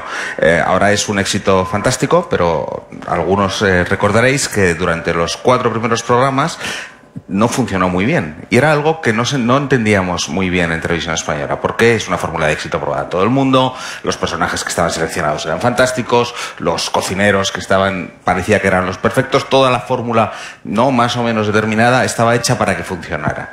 Pero en realidad no conseguíamos que funcionara del todo. Y quizá las redes sociales nos ayudaron a comprender un elemento muy curioso, y es que los jurados, los cocineros, tenían la misma fórmula que en la fórmula inglesa, en la que eran absolutamente insoportables y parecía que se dedicaban a dar órdenes como militares todo el tiempo. Si recordáis un poco cómo era al principio, es que no paraban de machacar a los cocineros de la misma forma en la que los ingleses lo hacían. Para los ingleses les funcionaba, a nosotros nos producía un verdadero desagrado, pero estos idiotas, ¿por qué no les dejáis cocinar tranquilamente, no? Y fue una forma más o menos de poder ir entendiendo qué es lo que estaba ocurriendo, y se suavizó su papel. Se hizo de una forma mucho más amable y inmediatamente hubo una relación de la gente con los jurados y por tanto con el programa muy interesante. O sea que también, si sabes escuchar, que es complejo cuando estás hablando de cientos de miles de tweets sobre un programa, puedes encontrar cosas interesantes, ¿no? Pero cómo conseguir entender qué es lo que están diciendo y si es positivo o negativo, ¿no? Pues estamos hablando del Big Data, todo este proceso, que no basta con hacer solo 4 o 5 tweets, ¿no? A colación de esto, el tema de la conversación social en Estados Unidos, por ejemplo, hay series de grandes cadenas que se renuevan solo por el ser social que tienen, aunque no tengan una audiencia televisiva masiva, se renuevan por todo lo que mueven en las redes sociales. Entonces, yo creo que esta tendencia también, a lo mejor mucho más adelante también la podemos ver nosotros, ¿no? Aquí. Claro, es que sí que se produce una ruptura, una vez más, de otro de los paradigmas asentados, ¿no? O sea, si hablábamos antes de cómo se rompe esa unidireccionalidad que había de los medios hasta ahora, ahora una de las cosas que nos ocurre, sobre todo en los medios escritos, de prensa escrita, es que antes, como decías tú, Nacho, la gente iba a comprarte al kiosco, sí, ¿no? O sea, era ese tráfico, el equivalente al tráfico directo de ahora, ¿no? Pero ahora, yo lo digo todos los días en la redacción, o sea, no nos van a venir a buscar, o sea, tenemos que salir a buscar a la audiencia, ¿no? A nuestros lectores. ¿Cuál es el sitio natural para salir a buscar a esas audiencias? El Trending Topic. Exactamente. Bueno, sí, no el Trending Topic, uno de ellos, o sea, las redes sociales. Nosotros en el diario a veces hackeamos Trending Topic. En el sentido, no vamos con un ordenador y un destornillador a hacerlo, sino que vemos cuál es el debate y decimos, de eso tenemos hemeroteca, vamos a meterlo con este hashtag. O de este, sobre todo lo hacemos con los programas de debate político de los sábados, el de La Sexta, el de Telecinco, son programas de mucha audiencia social, de mucho comentario. Entonces, cuando vemos que hay, donde tenemos nosotros unos círculos donde tenemos prescripción, porque hablamos de temas que suelen ser los que se debaten allí, con lo cual cuando vemos uno muy potente, colamos cosas de hemeroteca, o en Salvados, o en El Objetivo, colamos cosas nuestras de hemeroteca allí, o del Día, diciendo esto lo hemos contado, tienes más información aquí, y eso funciona. Porque además, también os escucho hablar a los de la televisión y claro, son mundos muy distintos. Vosotros estáis, para los que no sepan cómo funciona la medición de audiencia de televisión, hay, ¿cuántos son? 3.000 audímetros, una cosa así, aparatitos colocados encima de unos televisores repartidos por casas de toda España, por provincias, donde unos señores tienen un mando que a cambio de un programa de puntos van diciendo que están viendo, ¿no? Y sobre eso, al día siguiente, te dan una curva de audiencia al minuto, con distribución geográfica, en teoría también con tipo de audiencia, un montón de datos. Pero te lo dan al día siguiente, con lo cual los programadores de televisión matarían a alguien por conseguir tener esos datos en directo. El problema es que nosotros, o la ventaja, es que nosotros en Internet, en los medios nativos digitales, los tenemos en directo.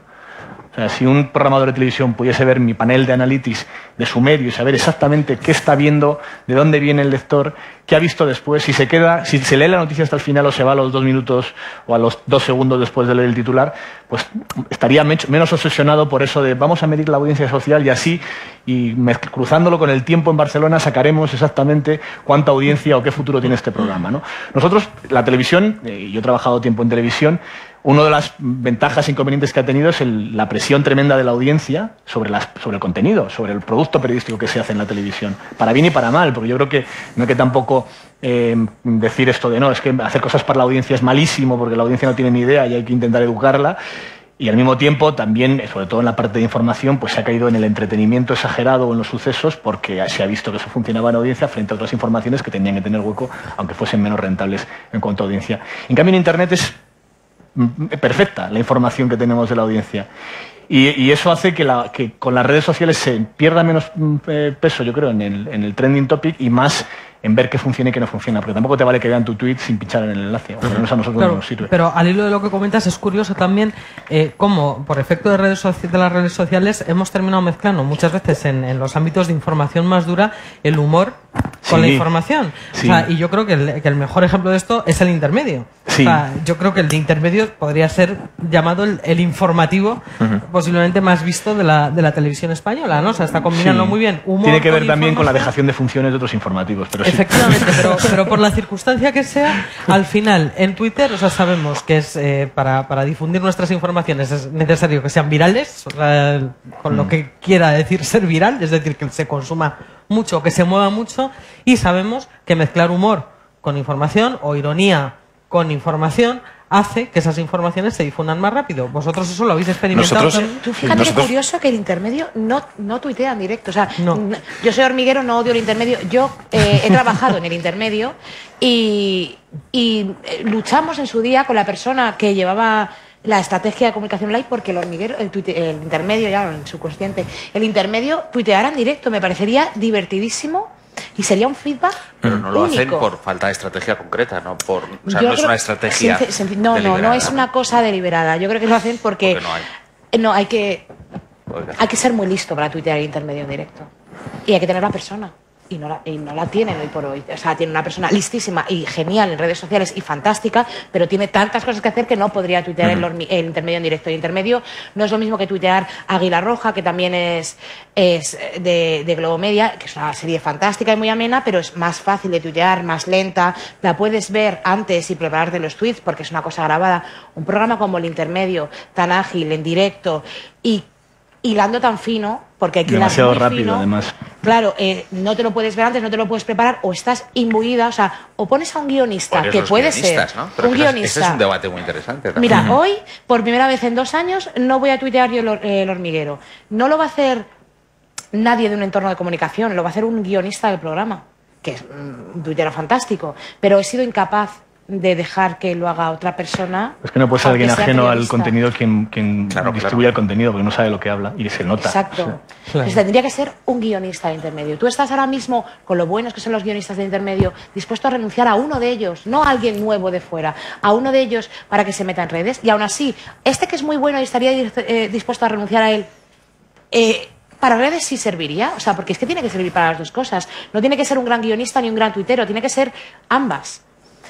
¿Existe? Pues no sé, Luego, igual dentro de 2 meses empiezan a tuitearlo. Pero yo creo que también hay curioso. un factor ahí que hila con lo que decías antes sobre, Virginia, sobre el tema del humor, ¿no? Yo creo que hay cosas que, en mi caso, el diario.es no puede decir. El diario.es no hace bromas en Twitter, es más bien aburrido como cuenta de Twitter, pero sus redactores sí podemos. Exacto. Claro. Y lo hacemos constantemente, ¿eh? Claro, O sea, es que, yo no me refería a las cuentas corporativas. claro, O es sea, que yo creo que la clave claro. es que esto de no, esta es mi cuenta y no tiene que ver con el medio, no. Nosotros en el diario no tenemos unas normas ni tenemos a los redactores un libro de estilo de cómo tienen que tuitear, pero compartimos una redacción, estamos todo el día juntos y acaba habiendo una especie de modelo, ¿no?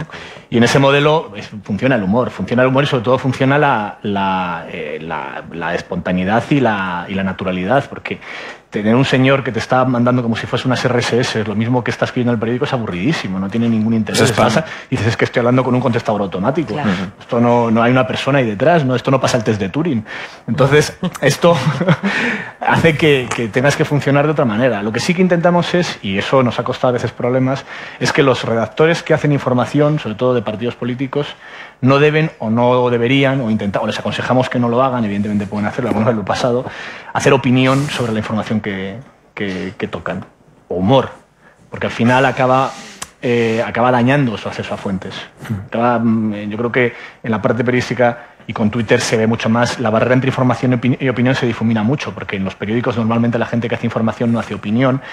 Y cuando en Twitter hace opinión gente que hace información, provoca problemas en el mecanismo, ¿no? Provoca problemas a la hora de acceso a fuentes, provoca problemas a la hora de los enfoques informativos, de la credibilidad de la información, genera la sospecha a veces de que existe una mano detrás o una animadversión sobre algo de lo que estás, o alguien de lo que estás informando, y eso es un tema, yo creo que delicado. Tú decías antes, no debemos los de televisión hablar de otras cadenas o del propio programa. Yo creo que tanto no, pero no por el perro no come perro, sino porque al final es poco eficaz profesionalmente, ¿no? Estás complicándote tu día a día laboral, periodístico, si haces eso, ¿no? Bueno, y vital. O sea, Sí, yo probablemente he trabajado vital en el también. intermedio. Hubiese sido tan fácil criticar a Pablo Motos porque está casi de moda, ¿no? Y en redes. Además, mis redes son cómicas, no pongo nada de información, no pongo aposta, ya me he complicado suficiente la vida. Y hubiese sido muy fácil, hubiese sido un chascarrillo. Pues menos mal que no. Entonces, pero ya no solo es eso, simplemente es porque al final, si yo hubiese criticado a Pablo Motos o hoy a Wyoming, la gente no entendería lo que es la realidad. Más allá del chiste, la realidad es que los dos programas son de A3 Media. Estamos encantados de complementarnos. Te quiero decir que ahí la opinión y la broma podría tergiversar la información real, que es un poco lo que decía Ha dimitido Nacho. Ana Mato, parece ser. ¿Ah, sí? Bueno. Increíble. Yo no lo tenía tan seguro. Una cosa, Uri y María, vosotros que hacéis una gestión más directa, digamos, ¿no? O sea, tú eres casi una red social andante y tú otra, María, porque en nuestro caso, o sea, en el caso de Ricardo, de Nacho, que también un poco más, y mío, o sea, yo creo que nos dedicamos más a la gestión y no tenemos esa necesidad de estar permanentemente, o sea, sí que es necesario, pero no de forma constante, ¿no? Al final, ¿cuántas horas necesitamos tener en un día para atender las redes sociales? Yo creo que se tiene que tener un poco más de profesionalización de las redes sociales por parte de las empresas, porque hay muchas empresas que el departamento de Internet o el departamento multimedia gestiona las redes sociales sin un criterio, sin un libro de estilo, sin unas bases, de una forma un poco por la mañana las gestiona una persona y por la tarde otra. Al final lo que se tiene que hacer es que tu discurso, tu mensaje quede claro y que la gente lo entienda. Nosotros como 40 principales, nosotros trabajamos nuestras redes sociales en bloque. Es decir, sabemos más o menos lo que tenemos que distribuir y tenemos que tener una conversación constante para que la gente pueda también conversar con nosotros en todos los aspectos y en todos los momentos, ¿no? Entonces, ¿Cuánto tiempo le dedicas al final? todo el día. Estaba tuiteando mientras estaba aquí hablando. Es que al final... Yo acabo de tuitear. Es lo primero que haces por la mañana. Sí, o sea, yo me levanto por la mañana y me lavo la cara y chequeo el Pero móvil. no desconectáis. Yo el fin de semana me alejo directamente del teléfono, lo pongo a una distancia prudencial. Va en silencio siempre también. Sí, eso sí. Y es fácil de ver si estoy descansando. Es cuando no tuiteo. Es cuando- El que al hormiguero final- tuitea todos los días del año. Todos. Vacaciones, Navidad, Semana Santa, todos. ¿Pero lo haces tú, María, directamente? Sí. A ver, yo no llevo todas las redes sociales del hormiguero, pero no puedo estar más de acuerdo con Uri. Llega un momento que yo soy la directora de comunicación de la productora, y la productora, evidentemente, todo el mundo conoce el hormiguero, pero tiene peliculeros, tiene programas de reporterismo extremo, como Amazonas Salvaje, como Yasuní Genocidio en la Selva. ¿A qué persona y de qué edad le dices que tuitee genocidio salvaje? Claro, y al final, yo soy politóloga, pues y me encanta la política y al final pues para algo me tenía que servir, menos mal. Pero ya, fíjate que casi es al revés, es más difícil tuitear el hormiguero porque los chistes y el límite del humor tiene una franja.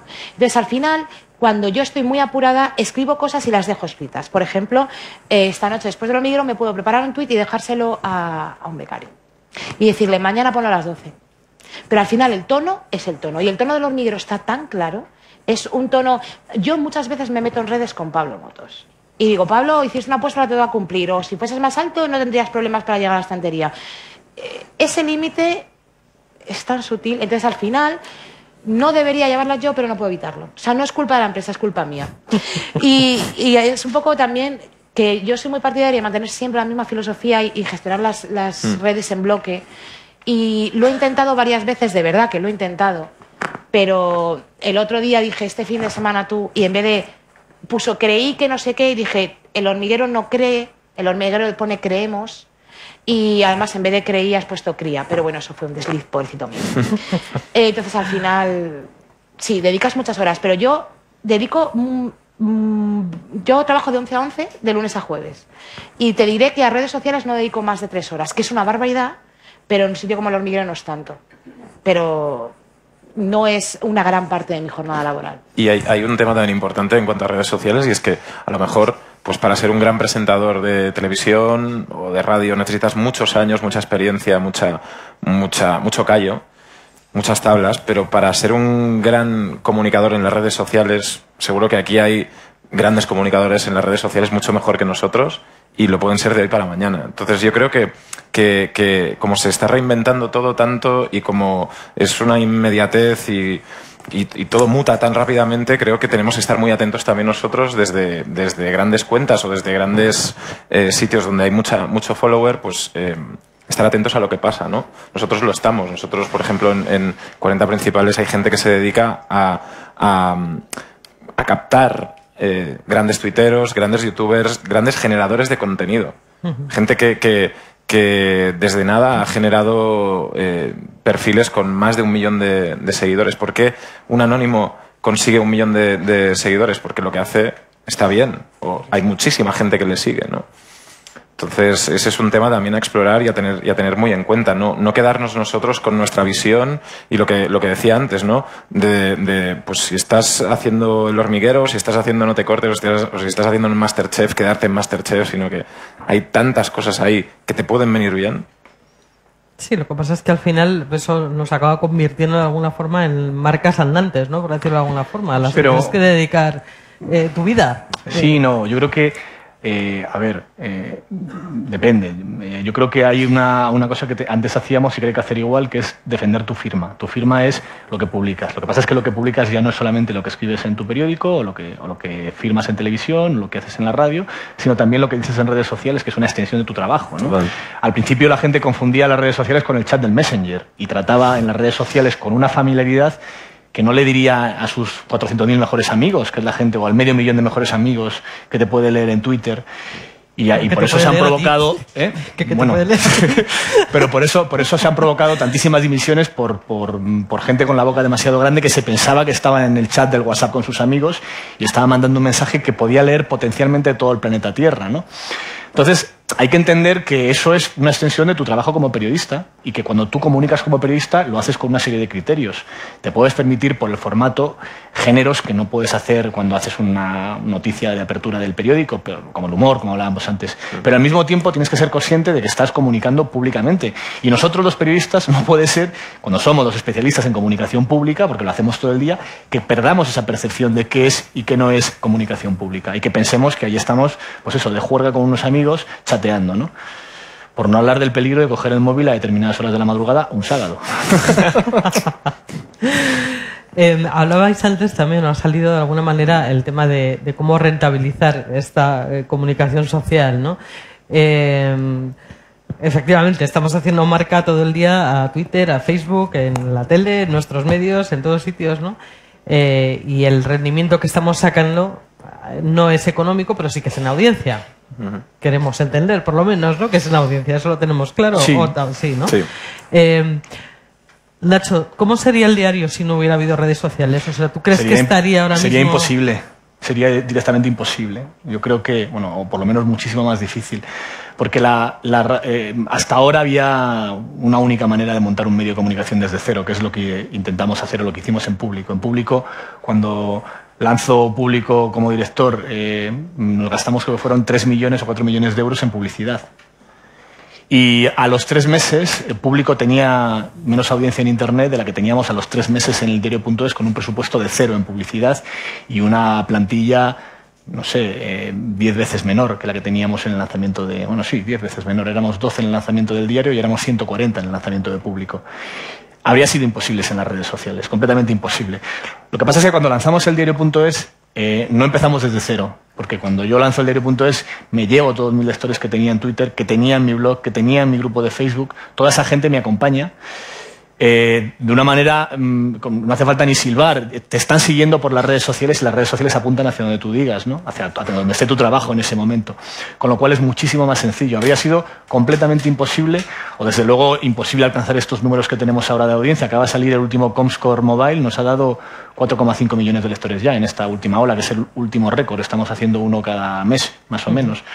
Y habría sido inimaginable llegar a esta audiencia si no es porque existen las redes sociales y porque las redes sociales funcionan como un mecanismo. Existían otros antes, Meneame, los blogs, el boca a oreja, los boletines de correo electrónico, pero las redes sociales es un mecanismo que sirve para que lo valioso dentro de Internet salga a la luz. Y si hay algo muy relevante, muy importante, muy interesante, por lo que sea, te llegará porque la capacidad de multiplicarse la información independientemente de criterios económicos o sin pasar por gatekeepers convencionales como eran los medios de comunicación es infinita ahora, ¿no? Antes era imposible llegar que determinados contenidos, no sé, por ejemplo, un guionista que trabajó con vosotros en El Hormiguero, José Antonio Pérez en Mi Mesa Cogea, ¿no? Mi Mesa Cogea, de 0 a 100, pasó a muchísima velocidad gracias a que de repente empezó a hacer portadas en Meneame y se difundió muchísimo el trabajo que hacía. Y a partir de ahí, en muy poco tiempo, consiguió unas audiencias muy fuertes, ¿no? Eso pasa constantemente. En ese mundo del que no sé nada, como de los youtubers, bueno, sí sé, los miro y no entiendo nada. Me imagino que me sobran 20 años para entenderlo, ¿no? Pero en ese mundo ves fenómenos como el Rubius, que tiene 1 millón de seguidores o 2 millones de seguidores en su cuenta de YouTube, con un lenguaje que llega exclusivamente a una... Yo creo que emite en otro lenguaje, en otro código distinto, ¿no? Que llega a una determinada franja generacional y que ha pasado por delante de los morros de los medios convencionales y que nos hubiésemos enterado nadie de que existía esto hasta hace muy poquito, ¿no? Yo creo que aquí hay un punto muy importante que es el prescriptor. Lo que tú decías de que tú te vas de un sitio y toda esa gente te sigue... vosotros, si gestionáis vuestras redes sociales, tenéis que conseguir que vuestra audiencia sea fiel a lo que vosotros decís, a vuestros pensamientos, a vuestros momentos, a vuestra vida, ¿no? Porque al final hay empresas que contratan pues todo eso que lleváis vosotros detrás, ¿no? Vuestra credibilidad, vuestra audiencia, y eso es importante, que trabajéis en vuestra marca. Al final, vuestro perfil social es vuestra marca. Cualquier persona que se dedique a la selección de personal os buscará en Google y encontrará vuestro... Eso de no subáis fotos. Claro. A las 3 de la madrugada no subáis fotos, por favor, que os veo a todos ahí, todos borrachos, no puede ser. Tenéis que estar... la gente tiene que un poco cuidar su perfil social, porque al final es lo que la gente, o lo que un headhunter puede buscar la primera cosa, ¿no? Claro. Bueno, llevamos hablando un buen rato, vamos a dejar hablar a toda esta gente que nos está escuchando aquí, que seguro que hay preguntas, así que, por favor, sí que os pido una cosa, que seáis breves y directos, o sea, porque si no, no damos oportunidad a todo el mundo a contestar. Entonces, plantead vuestra pregunta, os respondemos y pasamos a la siguiente, ¿vale? Hola, sí. Bueno, es un poco para Ignacio y para María. Si ahora, desde el punto de vista de los anunciantes, de cara a publicidad, a inversión en vuestros medios, han ido más allá de lo que os pedían antes, que eran audiencias puras y duras, y os piden audiencias sociales. ¿Hay algún tipo de requisito que os pongan de cara a mover en redes sociales para que es un requisito como anunciante para ellos? A ver, en nuestro caso nosotros no vendemos redes sociales. Hay otros medios que sí lo hacen, promoción en redes sociales de contenidos patrocinados. Nosotros no está esa tarifa en nuestro catálogo de anuncios porque no la vendemos, porque consideramos que no podemos romper la credibilidad de nuestra cuenta de Twitter. Igual que no vendemos la noticia de portada, como he dicho antes, nuestra portada es Twitter, con lo cual no podemos vender el titular que aparece ahí, ¿no? Tenemos a veces un problema incluso con lo del humor, ¿no? Uno de nuestros medios asociados es El Mundo Today, que son noticias falsas, ¿no? Nunca los tuiteamos, porque no podremos, nuestro compromiso con el lector es que lo que decimos es verdad, no podemos tuitear noticias falsas aunque sea algo del Mundo Today, que el 99%, siempre hay un 1% que nos ha enterado, sabe que es falso, ¿no? Y que son noticias de humor, pero no lo hacemos por no romper eso. Lo que sí que es evidente que muchos anunciantes miden a la hora de publicitar sus contenidos en el diario.es es que tenemos una relevancia dentro de redes sociales muy alta. Eso sí que lo miden ellos. Hay distintos, por ejemplo, yo uso mucho uno que se llama iberoamerica.net, que lo ha hecho un periodista amigo mío, Pedro de Alzaga, que es un sistema que por medio de búsquedas a la API de Twitter, te saca un ranking de todos los medios latinoamericanos y españoles ordenados por países, de las noticias más tuiteadas de cada uno de los medios. Y ahí se ve que el diario.es, a pesar de que está pues el 10 entre los medios digitales más leídos de información general, ahí aparece siempre el tercero, el cuarto, el quinto. O sea, aparece mucho más arriba que su posición en audiencia, porque tenemos una presencia en redes sociales superior a nuestra posición total en el mercado de la información, ¿no? Y eso evidentemente sí que los anunciantes lo puntúan de alguna manera, pero no hay una contraprestación directamente relacionada con uso en redes. En nuestro caso, nosotros podría decir incluso que sí rentabilizamos las redes. Mira, somos un programa de altísimo presupuesto con bajo presupuesto. Entonces, agradecemos todo lo que nos dan poniendo pegatinas en la mesa de ciencia. Pero claro, un día viene un tractor, otro día tenemos nitrógeno líquido, entonces los invitados se mueven con un buggy de golf. Entonces, ese buggy de golf lleva un agradecimiento. Pero llega un momento que es que no te caben. Como por ejemplo las cámaras ocultas. El otro día hubo una cámara oculta con niños y resulta que se les echaba un líquido agrandador y aparecían las tortugas ninja. Esas tortugas ninja eran las reales del parque de las atracciones. No las reales porque no existen, algo como lo del Mundo Today, por si acaso. Entonces las trajeron del parque de atracciones. No podíamos poner parque de atracciones en ningún sitio porque los niños sabían leer. Entonces les agradecimos que nos hubiesen prestado las tortugas en redes. Evidentemente no hubo un intercambio económico, pero tampoco nos iban a dejar las tortugas, que eran personas vestidas de tortugas con muchísimo material, si no hubiesen tenido ninguna contraprestación. Decirlo en programa puede ser, no sé si lo llegamos a decir, pero muchas veces es más engorroso porque el hormiguero va muy rápido. Pues bien, les citamos en redes, en Facebook se puso su Facebook, en Twitter se puso su Twitter y en Instagram su Instagram. Y supongo que crecieron bastante en seguidores. Y con eso se conformaban. Formaba parte de la imagen de marca también de qué divertidas son las cámaras ocultas con pequeños, y el parque de atracciones lo ha hecho posible. Y así, como ese ejemplo, te puedo contar miles de millones. El coche del hormiguero, ¿qué te voy a contar? Y además vamos a por el tercero ahora, pues el coche del hormiguero nos lo pone Ford, igual que los 200.000 coches que destrozamos porque tiramos por la azotea o que explotamos con dinamita. Y entonces a Ford, primero les ponemos muchas cosas en redes muy bonitas y luego cuando les vemos por los pasillos les besamos muy fuerte también. Siguiente, Luis. Sí. Buenas tardes. Quería hacer dos preguntas, pero primero, Ignacio, el Rubius, acabo de mirarlo, 2 millones, no, 9 millones de suscriptores. O sea, ¿En dónde? El Rubius. El Rubius en YouTube. Mira, hace 3 meses, no me extraña que haya subido. Tremendo. 9 millones ya. Uf.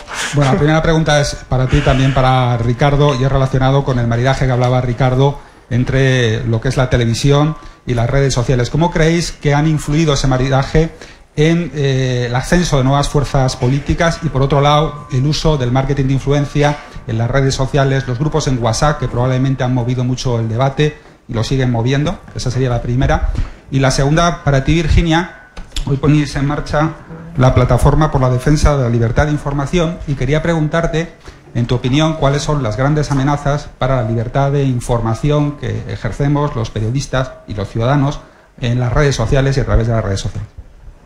Bueno, primero Ignacio, porque lo de la plataforma se sale un poco del esquema, pero bueno, responderé brevemente.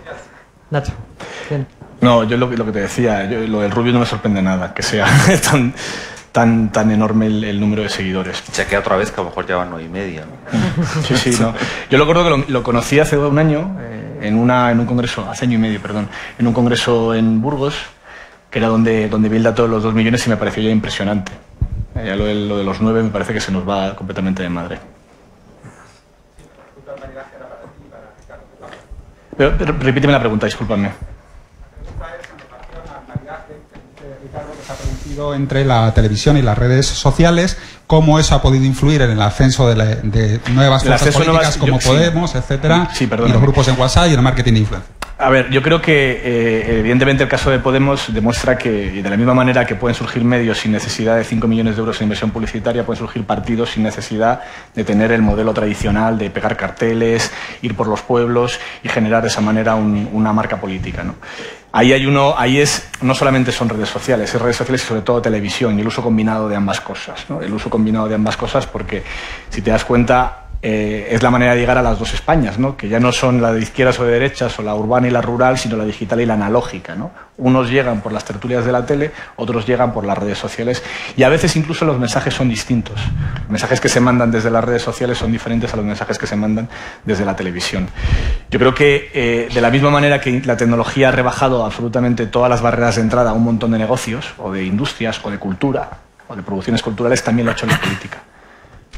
Exactamente igual que surge un chaval grabándose con la videocámara y se convierte en un canal de televisión más seguido que muchas emisoras, pues te llega un partido de la nada y te crea la que ahora aparece como primera fuerza política en intención directa de voto en las encuestas. Añadiendo a esto, ¿no?, que yo creo que es indudable que se reproduce ese maridaje en el caso de Podemos entre las redes sociales y la televisión, pero si nos vamos un poco más atrás, no solo se produce aquí.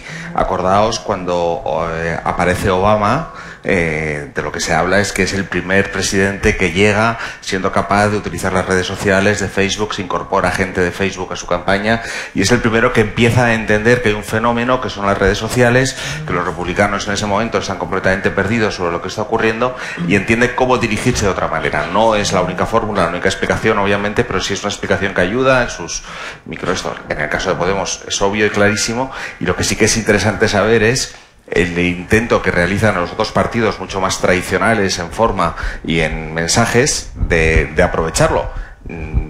Que bueno, que yo creo que están intentándolo, porque también hay un dato interesante, ¿no? Cuando hablamos de la España digital y la España no digital, o de la televisión y de las redes, bueno, es que coinciden también, o sea que en las familias vive gente que es digital y que no es digital y que a su vez conversa sobre los temas, en el salón hay gente que está viendo la televisión pero a la vez está con los móviles otra persona o el hijo, etcétera. O sea, se produce todas estas convivencias y no están separados, o sea, tú no eres internauta por la mañana y espectador por la noche o solo lees periódicos, o sea, no, es que eres muchas cosas, ¿no?, a la vez, y eso es lo que ocurre con la sociedad.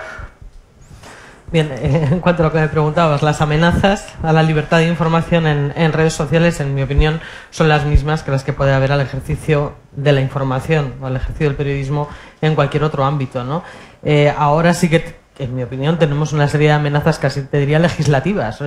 Sí. En primer lugar está la ley de seguridad ciudadana, la ley de transparencia, que es de todo menos de transparencia, o sea, porque como estamos viendo no podemos acceder ni siquiera a los datos de los viajes de los que hacen los diputados o los senadores uno a uno.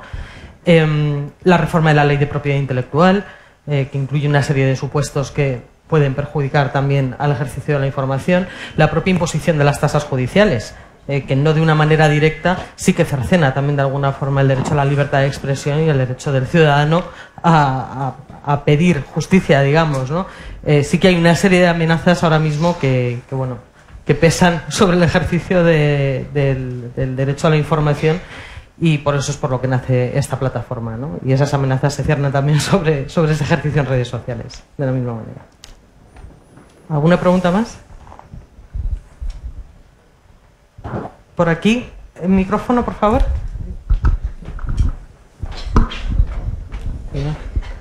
Bueno, yo quería hacer una puntualización. Yo lo que creo que, por ejemplo, los programas de debate, por ejemplo, los que hay en La Sexta, en Telecinco, el hecho de que estén debatiendo te parezca un disparate lo que dice, te provoca una reacción que enseguida vas a las redes sociales a comentarlo y entonces surge un nuevo debate paralelo al que está en las redes sociales. Y eso es muy positivo, yo creo. Vamos, y que atiendes, claro, porque estás oyendo lo que dicen y te parece un disparate lo que ha dicho una persona, y entonces pones algo, el otro pone otra cosa, entonces eso es bastante... Pues se produce el debate... Se genera un debate social, sí, a raíz que muchas veces es más interesante que lo que está sucediendo en la televisión. Sí, el otro día comentabas lo del pequeño Nicolás, lo que se comentaba en las redes era más gracioso, era, o sea... Ah, sí. Y yo tengo un familiar que se ha apuntado a Twitter nada más que para escribir cosas, para protestar cuando habla alguien que no le gusta y todo eso. Sí, yo era muy de gritar a la tele y ahora también lo hago en Twitter. Bueno, es una ventaja. Gracias por decir eso que has dicho sobre las tasas judiciales, porque hay casos muy tristes y... Has hecho muy bien en decirlo, porque hay gente que a lo mejor es pensionista y le bloquean la pensión por no pagar no sé qué, y luego esa persona no se puede defender. Eso también es otra cosa para tratarlo en temas de redes sociales, que debiéramos ponerlo y vosotros apoyarlo para cosas como esa, por ejemplo.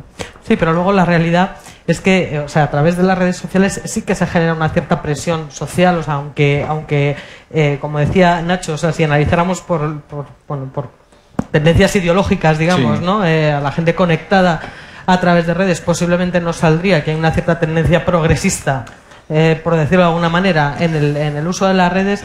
También es cierto que sí que se genera esa presión social, ¿no? O sea, y que mucha de la respuesta social que está habiendo a ciertas medidas que se están adoptando vienen de las redes, ¿no? Y bueno, también es un fenómeno interesante del que los medios bebemos, o sea, y bebemos continuamente. A lo mejor Ana Mato ha dimitido, entre otras cosas, por la presión de las redes sociales, también puede ser. ¿Vosotros lo creéis? O sea, Hombre, no hay mucho... uno de los elementos... Ten en cuenta que es el primer ministro del gobierno de Rajoy que dimite.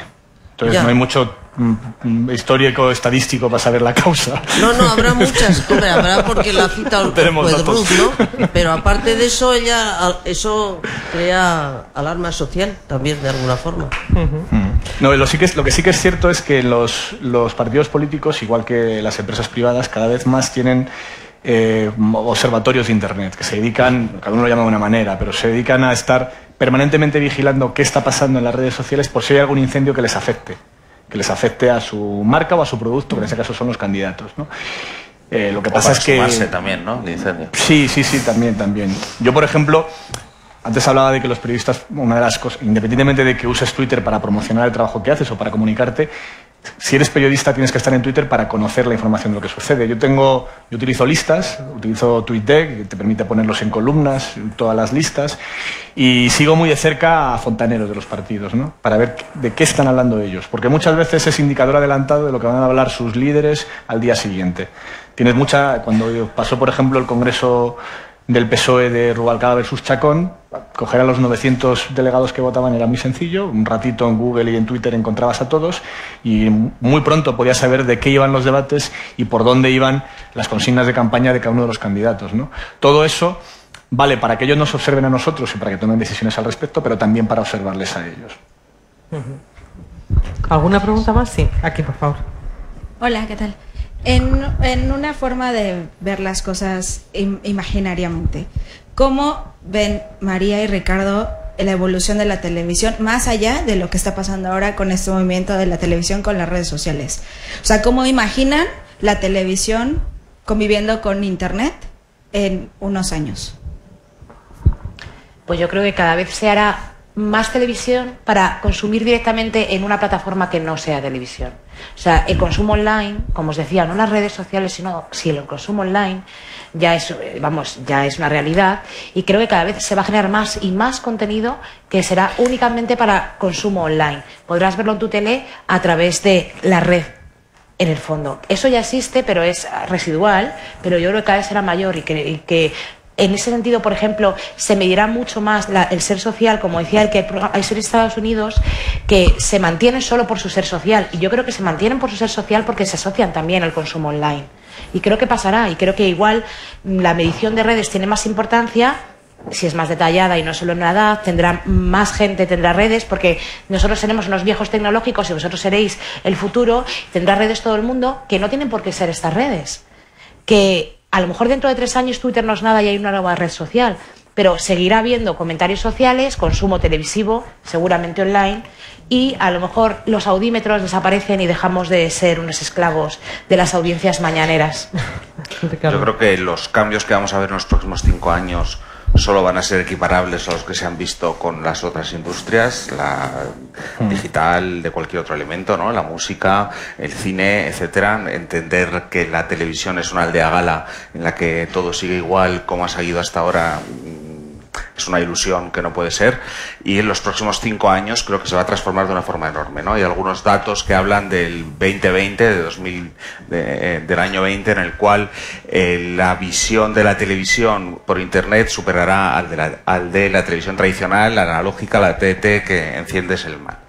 Es complejo porque también habrá que ver cómo evoluciona la tecnología para que eso sea suficiente, pero quizá la definición de la televisión como un elemento audiovisual que conecta a un número de audiencia inmenso, a la vez viendo lo mismo a la vez, es algo que creo que tiene muchísimo sentido para todos los elementos del directo, y que va a seguir haciéndose. Lo hagas en la televisión tradicional, lo hagas en la televisión tradicional pero a través de internet, lo hagas en el móvil, lo hagas en diferentes elementos, ¿no? O sea, que hay un momento en el que se piensa que el a la carta, el modelo en el cual lo ves cuando quieras, es lo que va a triunfar, y eso triunfa, va en paralelo, pero a su vez lo que sí que es cierto es que al final tú quieres hablar de lo mismo que han visto los demás al día siguiente, ¿no? La charla del café que tú haces a través del móvil durante ahora, pero que al día siguiente al final hablas del pequeño Nicolás. Y el pequeño Nicolás se ha producido de esa manera. Puedes enterarte de otra manera. Entonces eso sigue existiendo, pero a su vez convive con un aumento extraordinario y una transformación a toda velocidad de YouTube en un gran elemento de televisión profesional, porque hablamos del Rubius, pero hablamos también de algunos elementos muy muy profesionales haciéndose con las audiencias. Entonces vamos a ver un modelo radicalmente diferente al que hemos visto ahora, ¿no? Y se está apuntando ya. Sí, parece que hay otra pregunta allí y aquí también. Hola, buenas tardes. Yo quería preguntar, hemos dicho que los programas buscan siempre el feedback entre las redes sociales. Pero ¿hasta qué punto se nos tiene en cuenta a nosotros los comentarios? Por ejemplo, si a mí no me gusta, María, la sección de Pilar Rubio, bueno, no a mí, es un ejemplo al azar. Es un amigo. O a 500.000 personas no gustan. ¿Vosotros lo tenéis en cuenta? O el pasado fin de semana, el sábado o el domingo, El Hormiguero fue trending topic sin estar en emisión porque pedían que fuera la última representante de Eurovisión, Ruth Lorenzo. ¿Se tiene en cuenta o hasta qué punto se puede modificar el contenido del programa? Mira, gracias. Te voy a responder diferente en ambos casos, porque los hashtags que se hacen, que son diarios, eso te lo puede responder también Uri, yo personalmente no os hago ni puñetero caso, porque se ponen de acuerdo para, en una pequeña frecuencia de tiempo, hacer trending topic, pero son 50 personas. Y es que muchas veces quieren que venga al Hormiguero gente que yo tengo que buscar en internet. Dices, madre mía, o sea, la gente quiere sentarse a ver a alguien que conozca, te puede gustar más, menos, puede ser más joven, más mayor, pero que tú hagas trending topic algo, a mí no me afecta. Nosotros tenemos un departamento de gestión de invitados que está todo el día estudiando quién presenta un disco, un libro, está con una obra de teatro, cuántos seguidores tiene, qué agenda tiene, porque la gente se cree que podemos traer a la gente de Kuala Lumpur todos los días. Es más complicado. Entonces, no hacemos caso a las peticiones, porque efectivamente, si no, solo vendrían los gemeliers. Pero en el caso de cuando una sección nos gusta, en el fondo sois un indicativo. Si la sección de esta semana de Pilar Rubio solo recibe críticas, y la semana que viene solo recibe críticas y son una cantidad que yo considero pertinente, ya te puedo asegurar que al día siguiente, en el minuto a minuto que recibimos algunos, es muy probable que esté reflejado y que Pilar, en este caso, porque me has puesto tú el ejemplo, que no es el caso, haya bajado en audiencia también. Si no ha bajado en audiencia el mismo día que lo veo, probablemente, y esa tendencia continúa en redes cada vez que va Pilar, tarde o temprano tendrá su reflejo en la audiencia. No es automático, pero sí es muy, muy exagerado en redes, al final tiene su reflejo en la audiencia, porque es la gente que está viendo el programa. Si no le gusta a nadie... Nosotros, hablando de esto también, podemos contratar o podemos llevar a diferentes artistas por el movimiento que tienen en las redes sociales, pero que ese movimiento no tiene por qué ser en la antena. Es decir, a lo mejor nosotros en antena no apostamos por algún producto que sabemos que sí que funciona y que sí que invitamos cuando tenemos que llenar un Palacio de los Deportes, por ejemplo, y tienes que meter ahí pues 15.000 personas, pues utilizas ese fenómeno, ¿no? Y las redes sociales muchas veces lo que hacen es lo que dice ella, que un grupo de personas organizado hagan florecer una idea o hagan que esa persona se ponga en el trending topic, por ejemplo, pero no te puedes guiar por eso, si no perderíamos el rumbo todos los medios de comunicación al final. Hay un chiste que yo uso mucho para explicar eso, que es el chiste de los gemelos, ¿no? Que llega uno y dice, ¿qué gemelos más guapos? Dice, no, si es solo uno, pero muy nervioso. Pues en Twitter a veces pasa eso, que creemos ver gemelos cuando hay uno muy nervioso. Trillizos. Había una pregunta por ahí, ya va a ser la última pregunta porque estamos fuera de tiempo. Yo quería hacer una pequeña puntualización a un dato que has dado tú antes, Ignacio. Actualmente España cuenta con un poco más de 4.500 audímetros Y, sí, pues, y luego ya, una de las anteriores preguntas ha ido enfocada a la relación que puede desempeñar en un futuro la televisión e Internet. Entonces yo mi pregunta la quiero lanzar a Uri respecto al medio que tú manejas. ¿Qué piensas que puede ser el siguiente paso con respecto a la relación entre tu medio y las audiencias? Gracias. Bueno, yo considero que mi medio y Internet o las redes sociales es algo que va muy de la mano, ¿no? Precisamente por el tema de lo que te pide. O sea, nosotros a la audiencia le estamos pidiendo algo muy simple, que es que escuche, nada más. No pedimos que interactúe, ni pedimos que mire, ni nada. En mi caso, además, en la radio musical se lo ponemos más fácil aún y les ponemos música.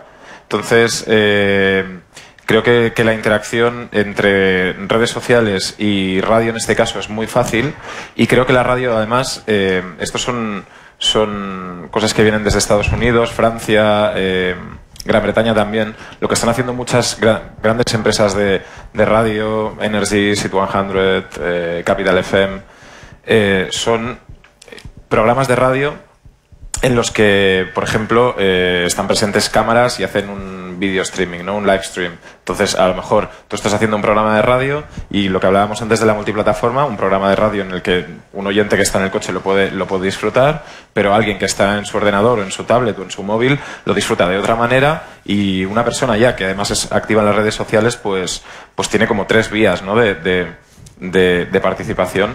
Creo que la radio en un futuro va a ser, como decía ella, no solo un medio que se escuche en la radio, sino que se haga contenido que se pueda disfrutar en muchas plataformas. Y eso lo estamos viendo ya en programas en 40, nosotros lo hacemos, mi compañero Dani Mateo con You también, y al final la tecnología lo que hace es sumar, ¿no? y hacernos tirar para adelante.